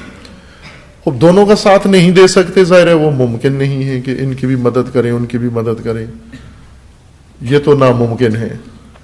ایک کا ساتھ دینے کے لیے بیانات تو ہیں، یہاں اخباروں میں بھی بیان آئے ہیں کہ اگر یہ مسئلہ بڑھتا ہے تو ہم سعودی عرب کا ساتھ دیں گے، سعودی عرب کا ہر قیمت پر دفاع کریں گے، یہ اخباری بیان ہے. لیکن عملی طور پر جو اقدام ابھی شروع کیا ہے یہ بہترین اقدام ہے. میں بار بار عرض کروں کہ پاکستان کے لیے بہترین اقدام ہے. اس سے سعودی عرب کو یا ایران کو افاقہ ہو یا نہ ہو، فائدہ ہو یا نہ ہو، لیکن خود اپنے ملک کے لیے یہ بہترین پالیسی ہے جو انہوں نے اپنائی ہے کہ ہمیں پاکستان کو محفوظ رکھنا ہے. ہماری ذمہ داری سب سے پہلے پاکستان کو محفوظ رکھنا ہے. پاکستانی حکومت، پاکستانی فوج، پاکستانی عوام کا پہلا فریضہ پاکستان کو بچانا ہے. یہ نہ ہو کہ کسی اور ملک کی خاطر اپنا، جس طرح پہلے کیا افغانستان کی خاطر اپنا ملک تباہ کر لیا اور دہشت گردی فروغ پائی یہاں پر. یہ غلطی دوبارہ تکرار نہ ہو. ایک کا ساتھ دینے کے رجحانات موجود ہیں، لیکن اس کے نقصانات پاکستان کو بہت ہیں، بہت شدید نقصانات ہیں، اور توقع نہیں کی جاتی کہ پاکستان میں کوئی ایسا ہو جو اتنا پاکستان کو شدید نقصان پہنچانے کے لیے تیار ہو. خیانت ہوگی پاکستان کے ساتھ. لا تعلق بھی نہیں رہ سکتے. لا تعلق اس وجہ سے نہیں رہ سکتے کہ اب اگر یہ تصادم ہوتا ہے، خدا نخواستہ، تو ایران پڑوسی ہے ایران پاکستان کا، اور سعودی عرب خود پاکستانیوں کے بقول کہ وہ محسن ہے ان کا. سعودی عرب نے اتنی انویسٹمنٹ کی ہوئی ہے یہاں پر، اور جس نے اتنا ان کے اوپر احسانات کیے ہوئے ہیں ہر ایک کے اوپر، تو وہ لا تعلق بھی نہیں رہ سکتے، کیونکہ وہ سارا دولت ثروت جو صرف کی گئی ہے وہ ایسے ہی روز کے لیے ہے، اور ان کی امیدیں پاکستان سے بہت زیادہ ہیں. وہ کوئی اپنی فوج کے بھروسے پر نہیں جنگ کی تیاریاں کر رہے، اپنے وسائل کی بدولت جنگ کی تیاریاں نہیں کر رہے. ان کی نگاہیں چند ملکوں پہ لگی ہوئی ہیں جن میں سر فہرست پاکستان ہے، اور ان کی نگاہیں مثلا پاکستان کے بعد مصر پر لگی ہوئی ہیں. لیکن مصر میں انہوں نے اتنی ابھی پیسے لگانا شروع کیے ہیں آل سعود نے مصر کے اوپر. اس سے پہلے مصر میں ہمیشہ رقابت رہی ہے ان کی اور مصر کی، چونکہ عرب دنیا کی لیڈرشپ کس کو حاصل ہو. مصر خود عرب دنیا کا رہبر بننا چاہتا تھا جمال عبد الناصر کے زمانے سے، اور ایک زمانے میں جمال عبد الناصر نے یہ لیڈ لے لی تھی اور عرب دنیا کا رہنما بن گیا تھا اور اسے مان لیا گیا تھا. پھر اس کے بعد جمال عبد الناصر کے بعد پھر سعودی عرب کے حالات، مصر کے حالات نامتوازن رہے، ناپائیدار سیاست رہی، تو دو لیڈر پیدا ہوئے. ایک سعودی عرب جس نے خلیجی عربوں کو اپنے ساتھ چند ممالک کو ملا کے رکھا، اور ایک مصر تھا کہ دوسری عرب دنیا مصر کے محور میں متحد تھی. بس دو لیڈر تھے عرب دنیا کے، سعودی عرب اور مصر. اس وجہ سے ان کی رقابت ہے آپس میں کہ عربوں کا رہنما کون ہے، عربوں کا لیڈر کون ہے. کوئی کسی کے ماتحت نہیں ہونا چاہتا، نہ سعودی عرب مصر کے تحت، نہ مصر سعودی عرب کے تحت جانا چاہتا ہے. ابھی انہوں نے جب سے جنرل سیسی انتخاب ہوا ہے، انتخاب ہوا ایک ڈرامہ رچا کر اس نے الیکشن کروا کے پرویز مشرف کی طرح اور صدر بن گیا ضیاء الحق کی طرح. اب انہوں نے تھوڑا سا رخ کیا ہے اس کی طرف اور یمن میں فی الجملہ اس کو اپنا اتحادی بنایا ہے. یمن کی جنگ میں مصر بھی شامل ہے, محدود سطح پر شامل ہے. بلکہ ایک جوک بھی میڈیا میں نشر ہوا ہے کہ سعودی فرمان روا مصری فرمان روا سیسی کی گفتگو ہے فون پر یا اپنے کسی آفیشیل بندے سے کہ اسے کہا گیا کہ مثلا سعودی عرب یہ عزائم رکھتا ہے تو آپ اس کے لیے کچھ کریں. تو اس نے کہا کہ ٹھیک ہے, ہم مثلا کانفرنس میں ظاہراً شرکت کرنا تھی کہ اس کانفرنس ہو رہی ہے, آپ اس کانفرنس میں شریک ہو جائیں. تو اس نے اسے کہا کہ انہیں کہو کہ اتنے بلین ڈالر ہمارے اکاؤنٹ میں ڈال دیں, میں کوشش کرتا ہوں ٹکٹ لے کے کانفرنس میں آنے کے لیے تیار ہوں. ایک کانفرنس سعودی عرب نے رکھی, سیسی اس میں شرکت کے لیے کئی بلین ڈالر اس نے مانگے. اتنے بلین ڈالر دو گے تو میں اس کانفرنس میں شریک ہوں گا, اور وہ اس میں ہوا شریک اور وہ اس نے وصول کیا. ظاہر ہے ابھی بھی وہ چاہ رہے ہیں کہ سعودی عرب سے پیسہ دولت ثروت مصر لے اور اپنے ملک کے لیے صرف کریں, جیسا بھی کریں. بہرکیف مصر سے بھی ان کی توقع ہے. باقی ممالک ایسے ہیں جن کو مائکرو کنٹریز کہا جاتا ہے. مائکرو کنٹری ان کو کہتے ہیں جو عام آنکھ سے نظر نہیں آتی, مائکروسکوپ لگائیں تو نظر آتی ہیں. مائکروسکوپ سے جو ایسے جراثیم ہیں نا جن کو مائکرو کہتے ہیں, مائکروب جو ان کو مائکروسکوپ سے دیکھا جاتا ہے, ویسے نظر نہیں آتے. بعض چیزیں نظر آتی ہیں, جیسے چونٹی نظر آتی ہے, مائکرو نہیں ہے چونٹی. مائکرو ان چیزوں کو کہا جاتا ہے جو مائکروسکوپ کے بغیر نظر نہیں آتے. خوب ایسے کچھ سیاسی ممالک بھی مائکرو کنٹریز ہیں جو نظر نہیں آتے, جیسے مثلا جبوتی مائکرو کنٹری ہے, کومور نام بھی نہیں سنا ہوا کسی نے ان کا, بورکینا فاسو, وہ یہ مائکرو کنٹری ہیں, مائکروسکوپ سے نظر آتی ہیں نقشے کے اندر, ویسے نظر نہیں آتی. یہ سعودی عرب کی ٹیم ہے. ان سے تو نہیں اس کو توقع کہ یہ مائکرو کنٹریز اور مائکرو فوجیں آئیں گی اور آ کر سعودی عرب کے اس اتحاد میں شامل ہو کر اور ایران پر اٹیک کریں گے. ظاہر ہے طاقت چاہیے اس کو, اپنی فوج اس کی وہ لڑنے والی فوج نہیں ہے, وہ شہزادوں کی فوج ہے, اور شہزادے لڑنے کے لیے نہیں ہوتے, کھانے پینے کے لیے, عیش و عشرت کے لیے, پرفیوم کے لیے ہوتے ہیں وہ جو استعمال کر رہے ہیں. ان کی زیادہ تر نگاہیں ادھر ہیں, چونکہ انویسٹمنٹ کی ہوئی ہے, انہوں نے پیسے دیے ہوئے ہیں. اب وہ چاہتے ہیں کہ آپ اس سابقہ ہمارے احسانات کا جواب دیں کہ پاکستان کبھی بھی اس کام کا متحمل نہیں ہو سکتا. اس لیے یہ بہترین حرکت تھی, میں سمجھتا ہوں, جو اس وقت انجام پائی ہے.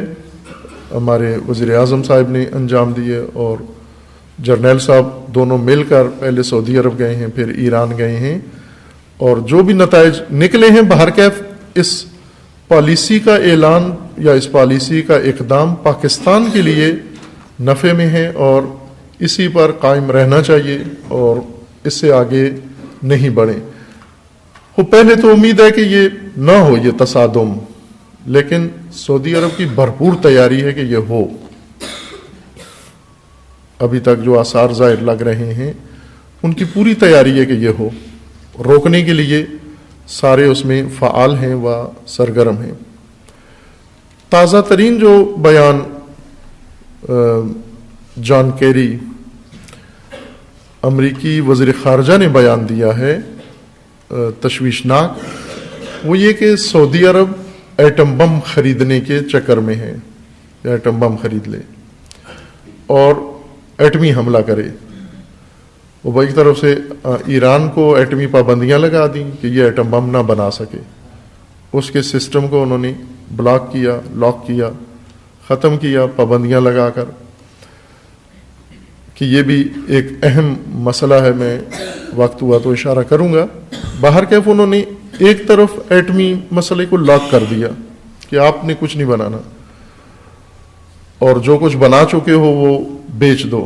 انہوں نے بحری پانی جو بنایا تھا وہ انہوں نے بیچ دیا سارا ٹنوں کے حساب سے، اور انہوں نے یورینیم جو افزودہ کی تھی وہ بھی بیچ دی ساری، اور انہوں نے جتنی مشینیں تھیں افزودگی کی یورینیم کی وہ ساری کھول دیں اور پیک کر کے سٹوروں میں رکھ دیں، اور پلانٹ جو تھا اس میں انہوں نے کنکریٹ بھروا دی۔ اس طرح سے اقدام ایران کے اوپر کروا کے پابندیوں کے زور پر، اقتصادی پابندیوں کے زور پر یہ سسٹم انہوں نے لاک کروا دیا۔ اور دوسری طرف سے ظاہر ہے سعودی عرب کے پاس ایٹمی توانائی نہیں ہے، ایٹمی طاقت نہیں ہے، نہ ایسے اس کی علمی طاقت ہے، پاور ہے، نہ بنا سکتا ہے، لیکن پیسہ ہے اور پیسے کے ذریعے سے خریدنا چاہتا ہے۔ جان کیری نے یہ بیان دیا ہے کہ سعودی عرب کی نیت ہے کہ پاکستان سے خریدے ایٹم بم، چونکہ پہلے سعودی وزیر بیان دے چکا ہے کہ یہ ایٹم بم ہمارا ہے چونکہ ہمارے پیسے سے بنا ہے۔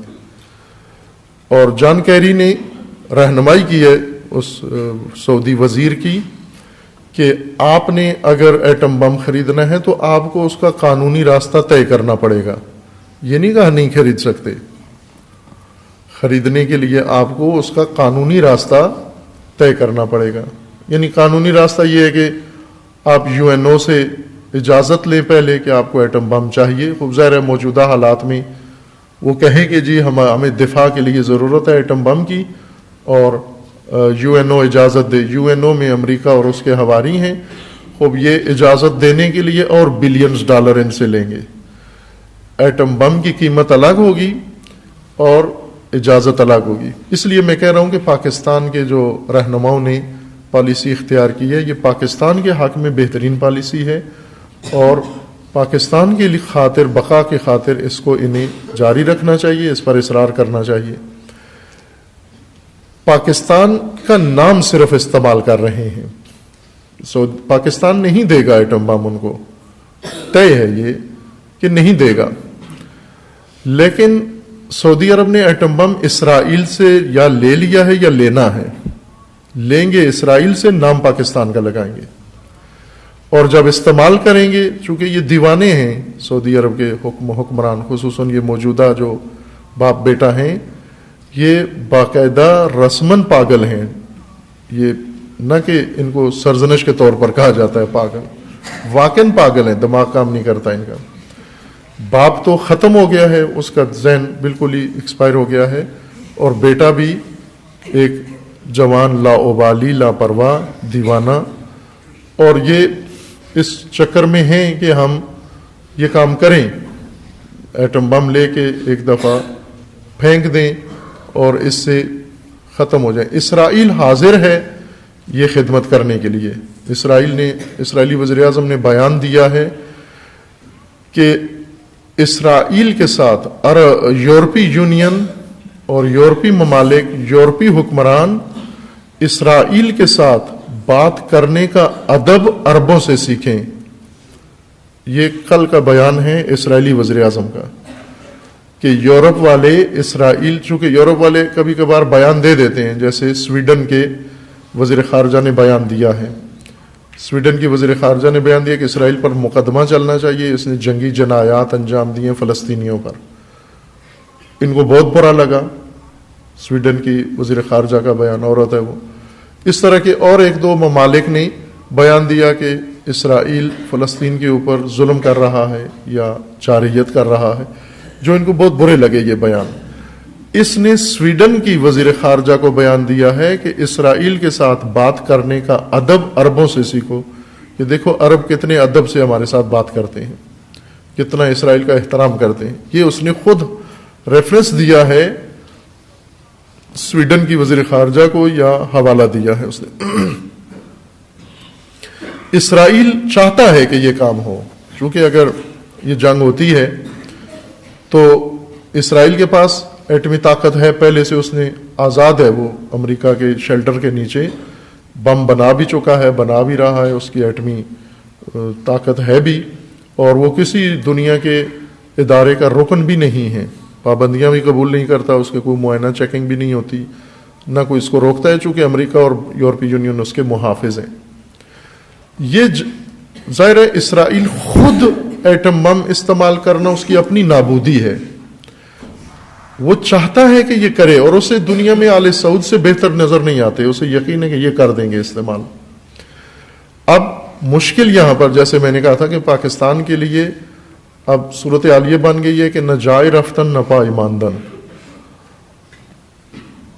نہ لا تعلق رہ سکتے ہیں نہ اس جنگ میں شریک ہو سکتے ہیں۔ بہترین پالیسی یہ ہے کہ یہ نہ ہو، یہ تصادم نہ ہو، کیونکہ تصادم ہوگا تو یہ جنون آمیز کاروائیاں کریں گے، اور پاکستان شامل نہ بھی ہوا پاکستان کا نام استعمال کریں گے کہ یہ ایٹم بم ہم نے پاکستان سے لیا، چونکہ پہلے بیانات دے چکے ہیں، پہلے ہی عالمی میڈیا پر کہہ چکے ہیں کہ پاکستان کا ایٹم بم چونکہ ہمارے پیسے سے بنا ہے ہمارا ہے، ہمیں اپنے ملک میں بنانے کی ضرورت نہیں ہے۔ لیکن جیسا میں نے عرض کیا کہ اصل کام جو انہوں نے کیا ہے یا اس کے لیے میدان ہموار کر رہے ہیں کہ یہ لیں گے ایٹمی اسلحہ اسرائیل سے اور نام پاکستان کا بدنام کریں گے، اور اس طرح سے مشکلات ہمارے لیے اور بڑھ جائیں گی، اور ننگ و عار بھی ہے کہ پاکستان کا نام ایسے مہلک ہتھیاروں کے استعمال کے لیے استعمال ہو۔ اس لیے میں کہہ رہا ہوں کہ یہ بہترین پالیسی ہے جو اس وقت کے ہمارے سیاسی عسکری رہنماؤں نے اپنائی ہے ملک کی بقا کے لیے، اسی کے اوپر عمل پیرا ہوں اور اس کے ذریعے سے روکیں بھی اس تصادم کو، اور کم از کم اپنے ملک کو ترجیح دیں۔ سب سے زیادہ ترجیح سعودی عرب اور ایران دونوں پر، چونکہ ان کی ذمہ داری پاکستان بچانا ہے، ایران بچانا یا سعودی عرب بچانا نہیں ہے۔ وہ ایرانیوں کی ذمہ داری ایران بچانا ہے، سعودیوں کی ذمہ داری سعودی عرب بچانا ہے، پاکستانیوں کی ذمہ داری پاکستان بچانا ہے۔ نہیں ہے کہ ہم پاکستان ڈبوئیں کسی کی خاطر یا تباہ کریں، کسی کی خاطر تباہ کریں ہم۔ یہ خطرناک امر یہ پالیسی کے طور پر اس وقت جاری ہے جو اوباما نے بیان دیا کہ دہائیوں تک پاکستان نا امن رہے گا۔ اب یہ بہت ہی ظالمانہ بیان ہے اور بہت ہی شیطانی پالیسی کا اس نے اعلان کیا ہے، اور ادھر سے جو جان کیری نے بیان دیا ہے کہ یہ آل سعود ایٹم بم لینے کے چکر میں ہے اور انہیں قانونی راستہ طے کرنا پڑے گا۔ باہر کیف ممکن ہے یہ یو این او سے سعودی عرب کو اجازت بھی دلوا دیں قانونی طور پر کہ اس وقت چونکہ وہ خطرے میں ہے، لہذا جس طرح ہمیشہ امریکہ کا یہ موقف ہوتا ہے کہ اسرائیل شدید خطرے میں ہے فلسطینیوں کی جانب سے، اور اسرائیل کو اپنے دفاع کا حق بنتا ہے، کبھی بھی نہیں کہا فلسطینیوں کو دفاع کا حق بنتا ہے۔ امریکہ کے نزدیک فلسطینی جارے ہیں، جارحیت کرتے ہیں، تجاوز کرتے ہیں، اور اسرائیل ناامن ہے فلسطینیوں کی وجہ سے، لہذا اسرائیل کو ہر حق پہنچتا ہے، جو مرضی ہے فلسطینیوں کے ساتھ کرنے دے اس کو۔ یہ اس کی رسمی پالیسی ہے۔ یہی بیان انہوں نے ابھی دیا ہے، اور یہ آئندہ لے جائیں گے ان کو اس نقطے تک جہاں سے امریکہ چاہتا ہے کہ مشرق وسطیٰ میں مسلمانوں کو نابود کرنے کے لیے خدا نخواستہ یہ ان پاگلوں سے، جنونیوں سے یہ حرکت کروائیں، چونکہ مشرق وسطیٰ گہوارہ ہے اسلام کا، مسلمانوں کا، طاقت ساری مسلمانوں کی مشرق وسطیٰ کے اندر ہے، اور مشرق وسطیٰ میں اگر یہ جنگ کروانے امریکہ چلا جائے تو سب کی اس میں تباہی ہے۔ یہ جیسا میں نے اشارہ کیا کہ ایران سے پابندیاں اٹھائی گئی ہیں، کچھ پابندیاں جو انہوں نے ایٹمی اس کے منصوبے کی وجہ سے عائد کی تھی کہ ایران اپنا ایٹمی پروگرام بند کرے، ختم کرے، چونکہ یہ ایٹمی پلان اس سے ایٹم بم بنے گا، اور ایران اگر ایٹمی طاقت ہو گیا، ایٹم بم اس نے بنا لیا تو دنیا کے لیے خطرہ ہے، اسرائیل خطرے میں ہے، عرب خطرے میں ہے، فلاں فلاں۔ یہ انہوں نے حساسیت بنائی اور ایران کے اوپر پابندیاں لگائیں، ایسی پابندیاں کمر شکن جنہوں نے ایرانی اقتصاد کو مفلوج کر دیا، اور بحران پیدا ہوا ایران کے اندر۔ اس بحران سے نکلنے کے لیے ایران نے مذاکرات کیے، اور پابندیوں کا ایک نتیجہ یہ نکلا کہ ایران نے اپنا ایٹمی منصوبہ ختم تو نہیں کیا، لیکن انہوں نے اپنا سب کچھ منوا لیا ایران سے، جو وہ چاہتے تھے اس کی ایٹمی طاقت کو تخریب کرنا یا ایٹمی اس کے جو منصوبہ تھا، پلان تھا جو اس کو رکوانا، وہ رکوانے میں کامیاب ہو گئے. جیسا رہبر معظم نے فرمایا کہ اب اس بحران سے نکلنے کے لیے ہمیں بہت سارے کام کرنے پڑے اپنے ملک کے اندر کے مسائل کی خاطر. منصوبہ انہوں نے بنایا ہوا تھا، یہ پابندیاں اٹھا لی ہیں انہوں نے جو ایٹمی منصوبے کے حوالے سے تھیں، فوراً ہی دوسری پابندیاں لگا دی ہیں. چونکہ ایران میزائل بنا رہا ہے، میزائل بنانے کے جرم میں اور پابندیاں لگا دیں. ایٹم بم نہ بنانے کے چونکہ وعدہ کر لیا، معاہدہ کر لیا، اس معاہدے کی وجہ سے کچھ پابندیاں اٹھا لی ہیں انہوں نے. پابندیاں جو اٹھائی ہیں، ان پابندیوں کے اٹھانے سے بھی اب فائدہ اٹھانا چاہتے ہیں، سیاسی فائدہ. ایک فائدہ یہ ہے کہ ان کے ایٹمی منصوبے کو بلاک کر دیا، لاک کر دیا، اور دوسروں کو اسرائیل کا گاہک بنا دیا کہ آپ کو اگر ایٹم بم چاہیے، نام پاکستان کا استعمال کرو، خریدو اسرائیل سے. یہ امریکہ کی ایما پر یہ کام ہونے جا رہا ہے. ایک اور فائدہ جو چاہتے ہیں ایران میں پابندیوں کے اٹھانے سے، ایران میں الیکشن ہو رہے ہیں، پارلیمانی الیکشن بھی ہو رہے ہیں، اور خبرگان رہبری کے ایک کونسل ہے، اس کونسل کا نام ہے خبرگان رہبری، یعنی اہل خبرہ انسان، مجتہدین، 80-82 افراد کی کونسل ہے جس میں سارے مجتہدین ہیں. آیت اللہ، ان کا کام ہوتا ہے رہبر تشخیص دینا، امت کے سامنے اس شخصیت کو متعارف کروانا جو رہبری کے لیے کوالیفائی کرتے ہیں. یہ اس کونسل کا کام ہے، چونکہ بڑی اہم کونسل ہے. اس کے بھی الیکشن ہونے والے ہیں 1-2 ہفتوں کے بعد، اور ایران کی پارلیمنٹ کے بھی انتخابات ہونے والے ہیں.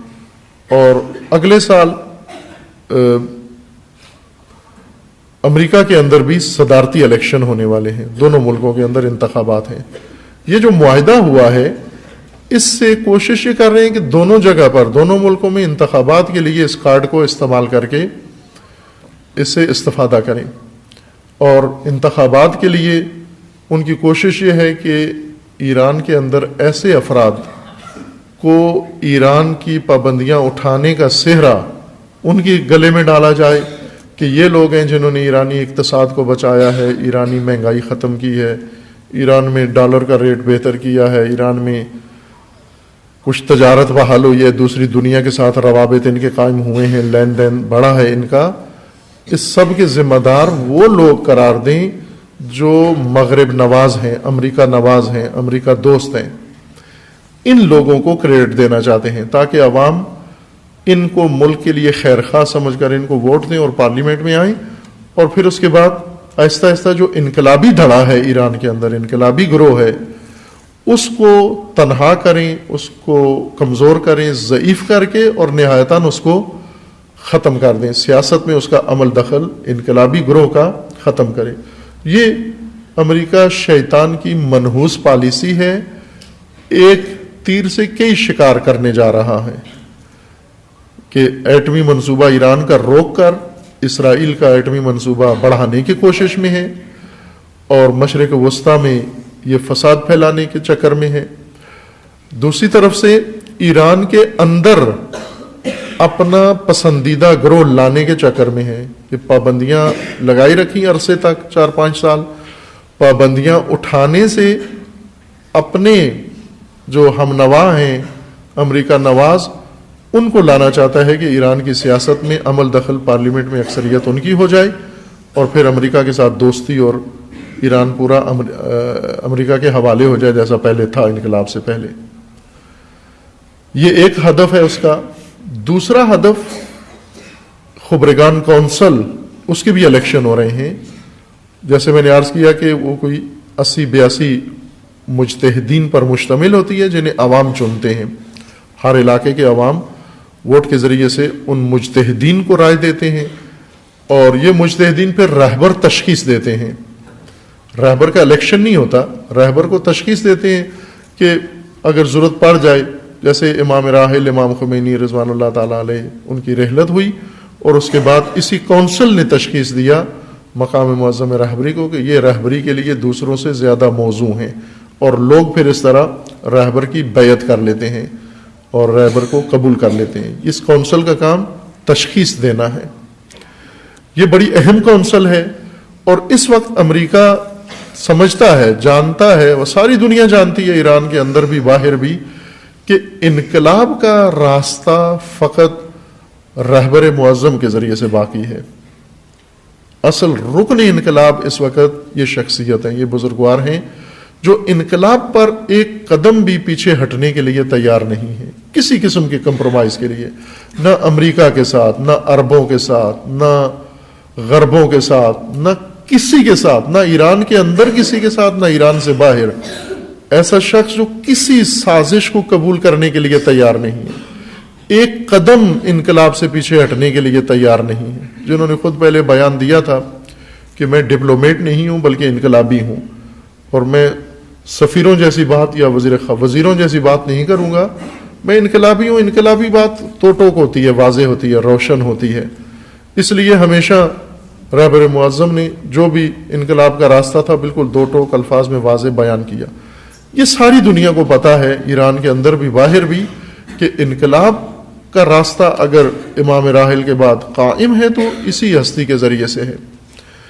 اس وقت کوشش یہ ہے کہ یہ سرحد بھی عبور کی جائے, اس ہدف کو بھی نشانہ بنایا جائے کہ مجلس خبرگان میں اپنی پسند کے لوگ لے جائیں, وہی لوگ جو امریکہ کی طرف مائل ہیں, امریکہ نواز ہیں, یا اقتدار اور شہرت کمزوریاں ہر انسان کے اندر ہوتی ہیں, ایسے افراد کو لے آیا جائے جو انقلابی روح نہیں رکھتے, انقلابی مزاج نہیں رکھتے, انقلاب کی طرف زیادہ رجحان نہیں ہے, بلکہ یا قوم پرست ہیں, ایران پرست ہیں, ایرانیت کو زیادہ ترجیح دیتے ہیں, یا امریکہ نواز ہیں, یا خودخواہ ہیں, خود پرست ہیں, چونکہ سیاستدانوں کی یہی کمزوریاں ہوتی ہیں. ایسے لوگوں کو اس مجلس میں, کونسل میں لا کر, اور ان کے ذریعے سے ایک یہ کام کریں کہ موجودہ رہبر کو ایک اجلاس کریں, میٹنگ کریں اور کہہ دیں کہ ان کو ڈی کوالیفائی کر دیں. یہ ایک منصوبہ ہے امریکہ کا اور اس کے پالیسی.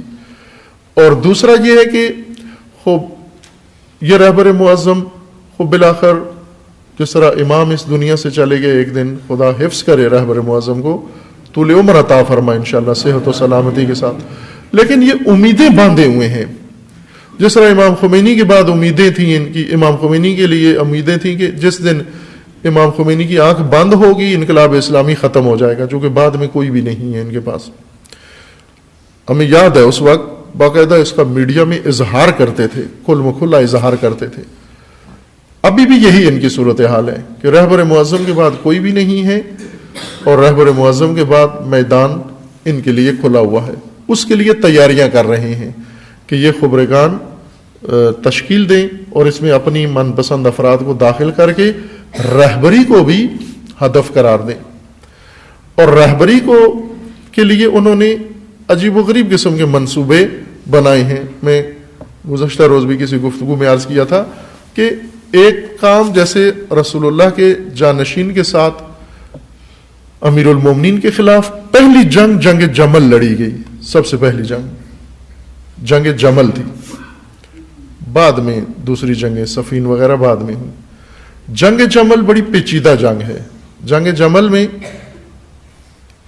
جانشین رسول اللہ کے مقابلے میں, علی علیہ السلام کے مقابلے میں خاندان رسول اللہ کے افراد کو لے کر آئے.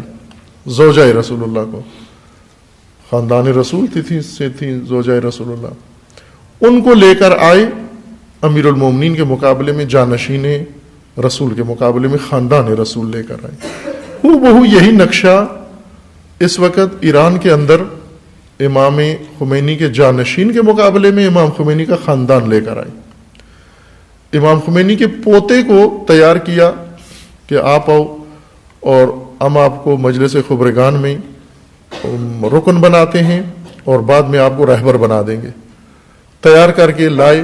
وہ مجلس خبرگان چونکہ مجتہدین کی مجلس ہے, کونسل ہے, اس کونسل کے لیے انہوں نے کہا جی ٹھیک ہے, اگر یہ آنا چاہتے ہیں بڑے شوق سے آئیں, لیکن مجتہد ہونا ضروری ہے, آیت اللہ ہونا ضروری ہے, فقیہ ہونا ضروری ہے. اور فقہا تو اجتہاد اگر مسلم نہیں ہے تو امتحان دینا پڑے گا. آئیں آپ اجتہاد کا امتحان دیں, اگر پاس ہو جاتے ہیں پھر آپ آئیں الیکشن میں حصہ لیں, پبلک نے اگر آپ کو ووٹ دے دیے آپ اس کونسل کے رکن بن جائیں گے. لیکن انہوں نے امتحان نہیں دیا, اور امتحان بغیر وہ چاہتے تھے کہ, یا دوسروں نے دباؤ ابھی تک ڈالا ہوا ہے دباؤ کہ چونکہ یہ امام خمینی کے پوتے ہیں لہذا ان کا امتحان معاف کیا جائے, ان سے امتحان نہ لیا جائے. ہوتا ہے چونکہ اس خاندان سے تعلق ہے, امام کے خاندان سے, اس وجہ سے کہا کہ ان سے امتحان لینا یہ امام خمینی کی توہین ہے, ان کو یہ کہنا امام خمینی کی توہین ہے. خوب اس طرح کے مسائل چھیڑ کر چاہتے تھے کہ یہ ایک جنگ شروع کریں کہ خوب ظاہر ہے اس کونسل نے جو کوالیفائی کرتی ہے, چیک کرتے ہیں صلاحیتیں نمائندوں کی, انہوں نے صاف کہہ دیا کہ امتحان جو دے گا وہ حق رکھتا ہے, اگلے مرحلے کے لیے جو امتحان نہیں دے گا وہ نہیں رکھتا, اور انہوں نے امتحان نہیں دیا, اس وجہ سے انہیں روک دیا کہ آپ الیکشن نہیں لڑ سکتے. یہ ایک نمونہ عرض کر رہا ہوں.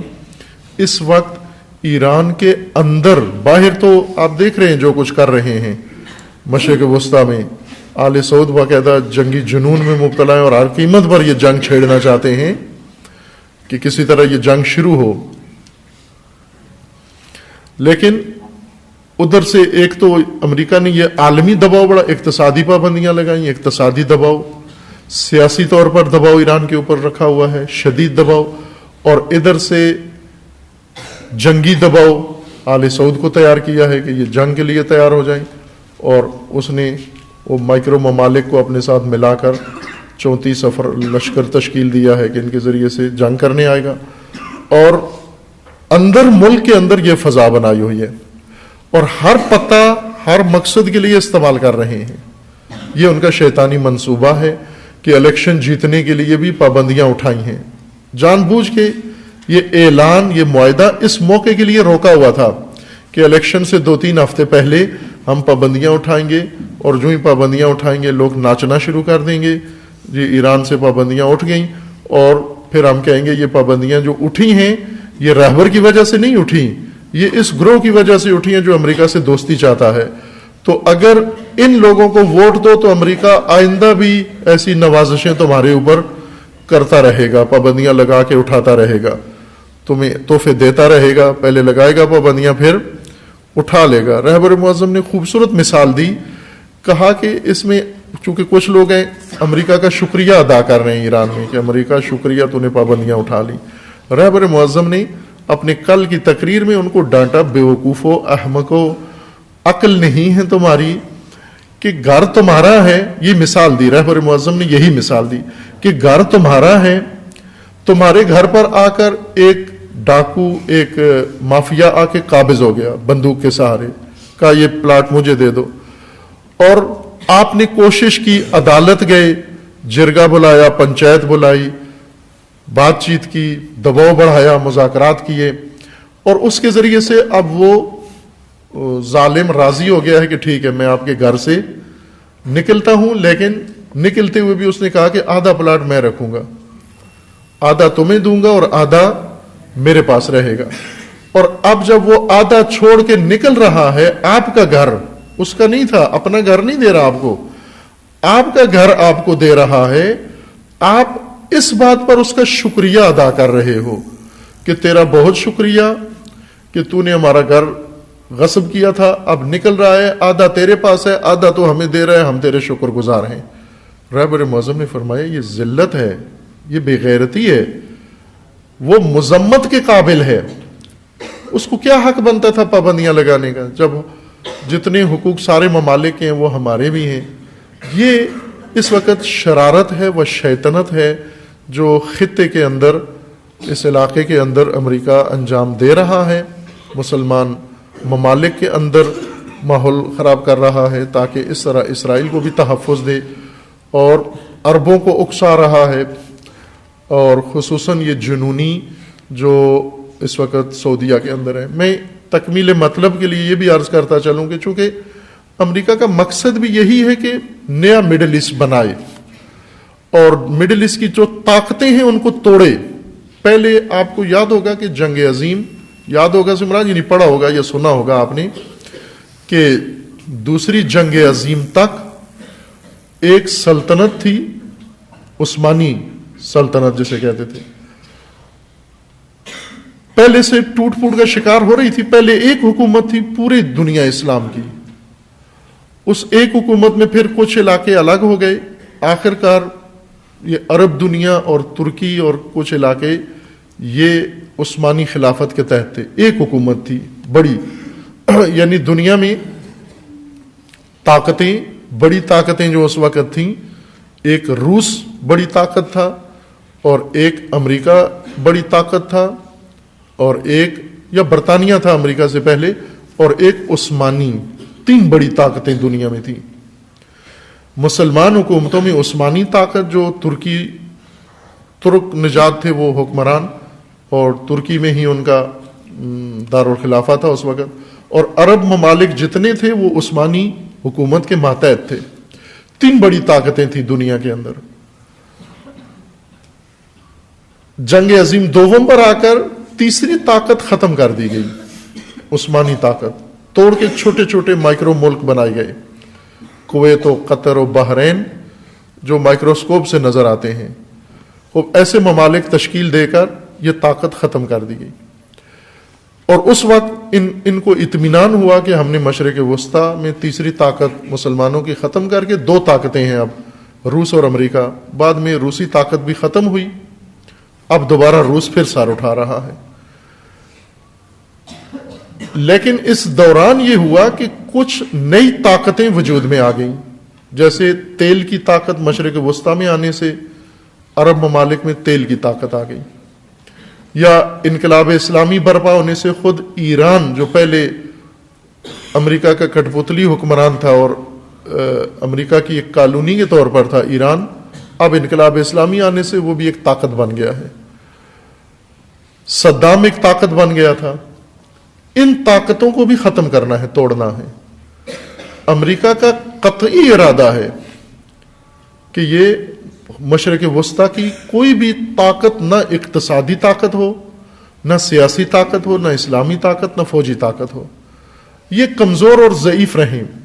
کمزور کرنے کا ایک ذریعہ جیسے عراق پر خود حملہ کر کے ایک حکومت، طاقتور حکومت ختم کر دی وہاں پر. صدام اگرچہ وہ جو بھی تھا ظالم تھا اور خود ایک فتنہ تھا مسلمانوں کے لیے، لیکن ایک طاقت تھی اس علاقے کی، سیاسی طاقت تھی، فوجی طاقت تھی اس کی، اسے خود نابود کر دیا. اور وہ ملک افراتفری کا شکار کر کے اس میں لشکر داعش بنا کے اور اس کو کمزور کر دیا. اب چاہ رہا ہے کہ عراق 3 عراق بن جائے، کرد عراق، شیعہ عراق اور سنی عراق. یہ باقاعدہ امریکہ نے رسماً اعلان کیا ہے کہ عراق ٹوٹنا چاہیے. ابھی بھی بار بار اصرار کرتا ہے کہ عراق کے مسئلے کا کوئی حل نہیں ہے سوائے اس کے کہ 3 ملک بن جائیں، کردستان، سنیستان، شیعہستان. 3 ملکوں میں اس کو بانٹ دیں. سعودی عرب کو بھی چاہتا ہے کہ یہ ختم ہو جائے یہ ملک. اس کی جو تیل کی طاقت ہے، انرجی کی طاقت، یہ بھی خطرناک ہے.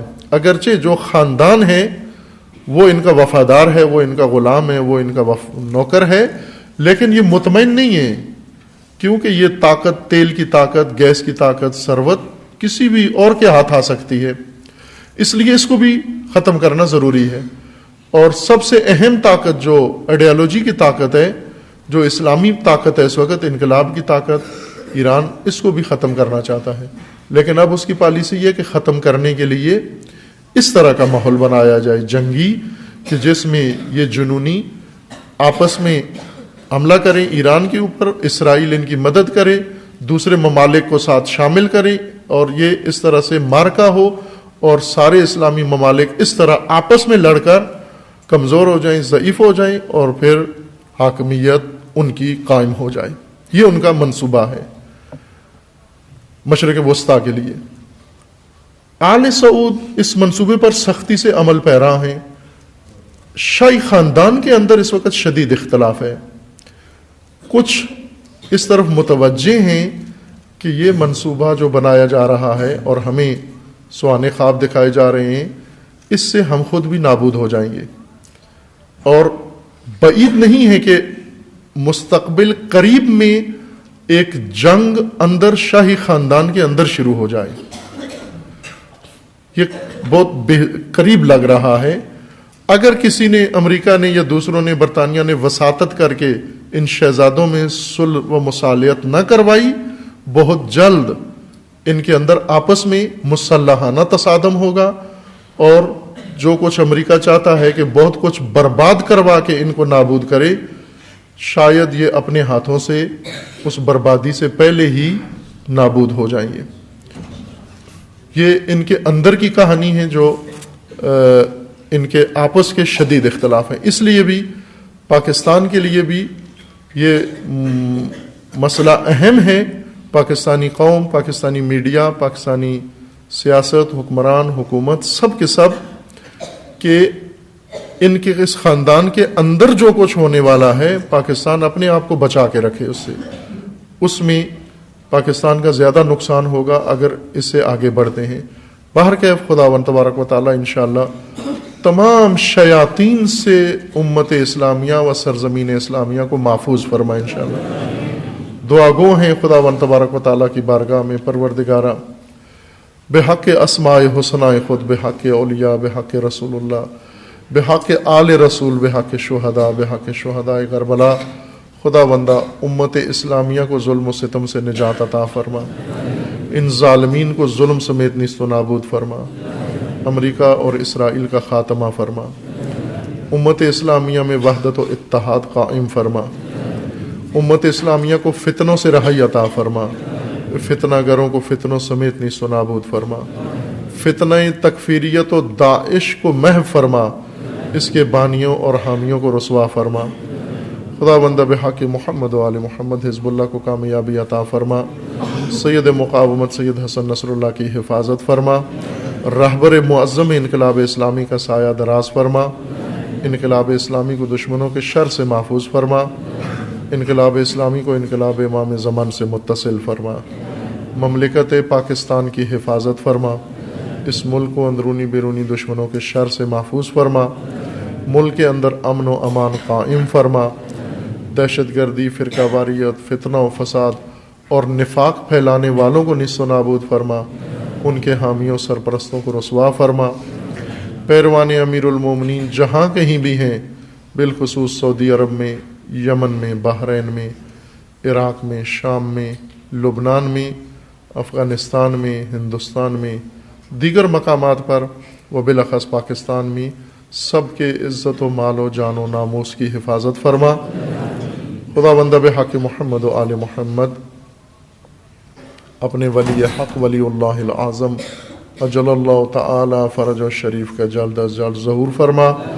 ہمیں حضرت کے اعوان و انصار میں سے ہونے کی توفیق عطا فرما.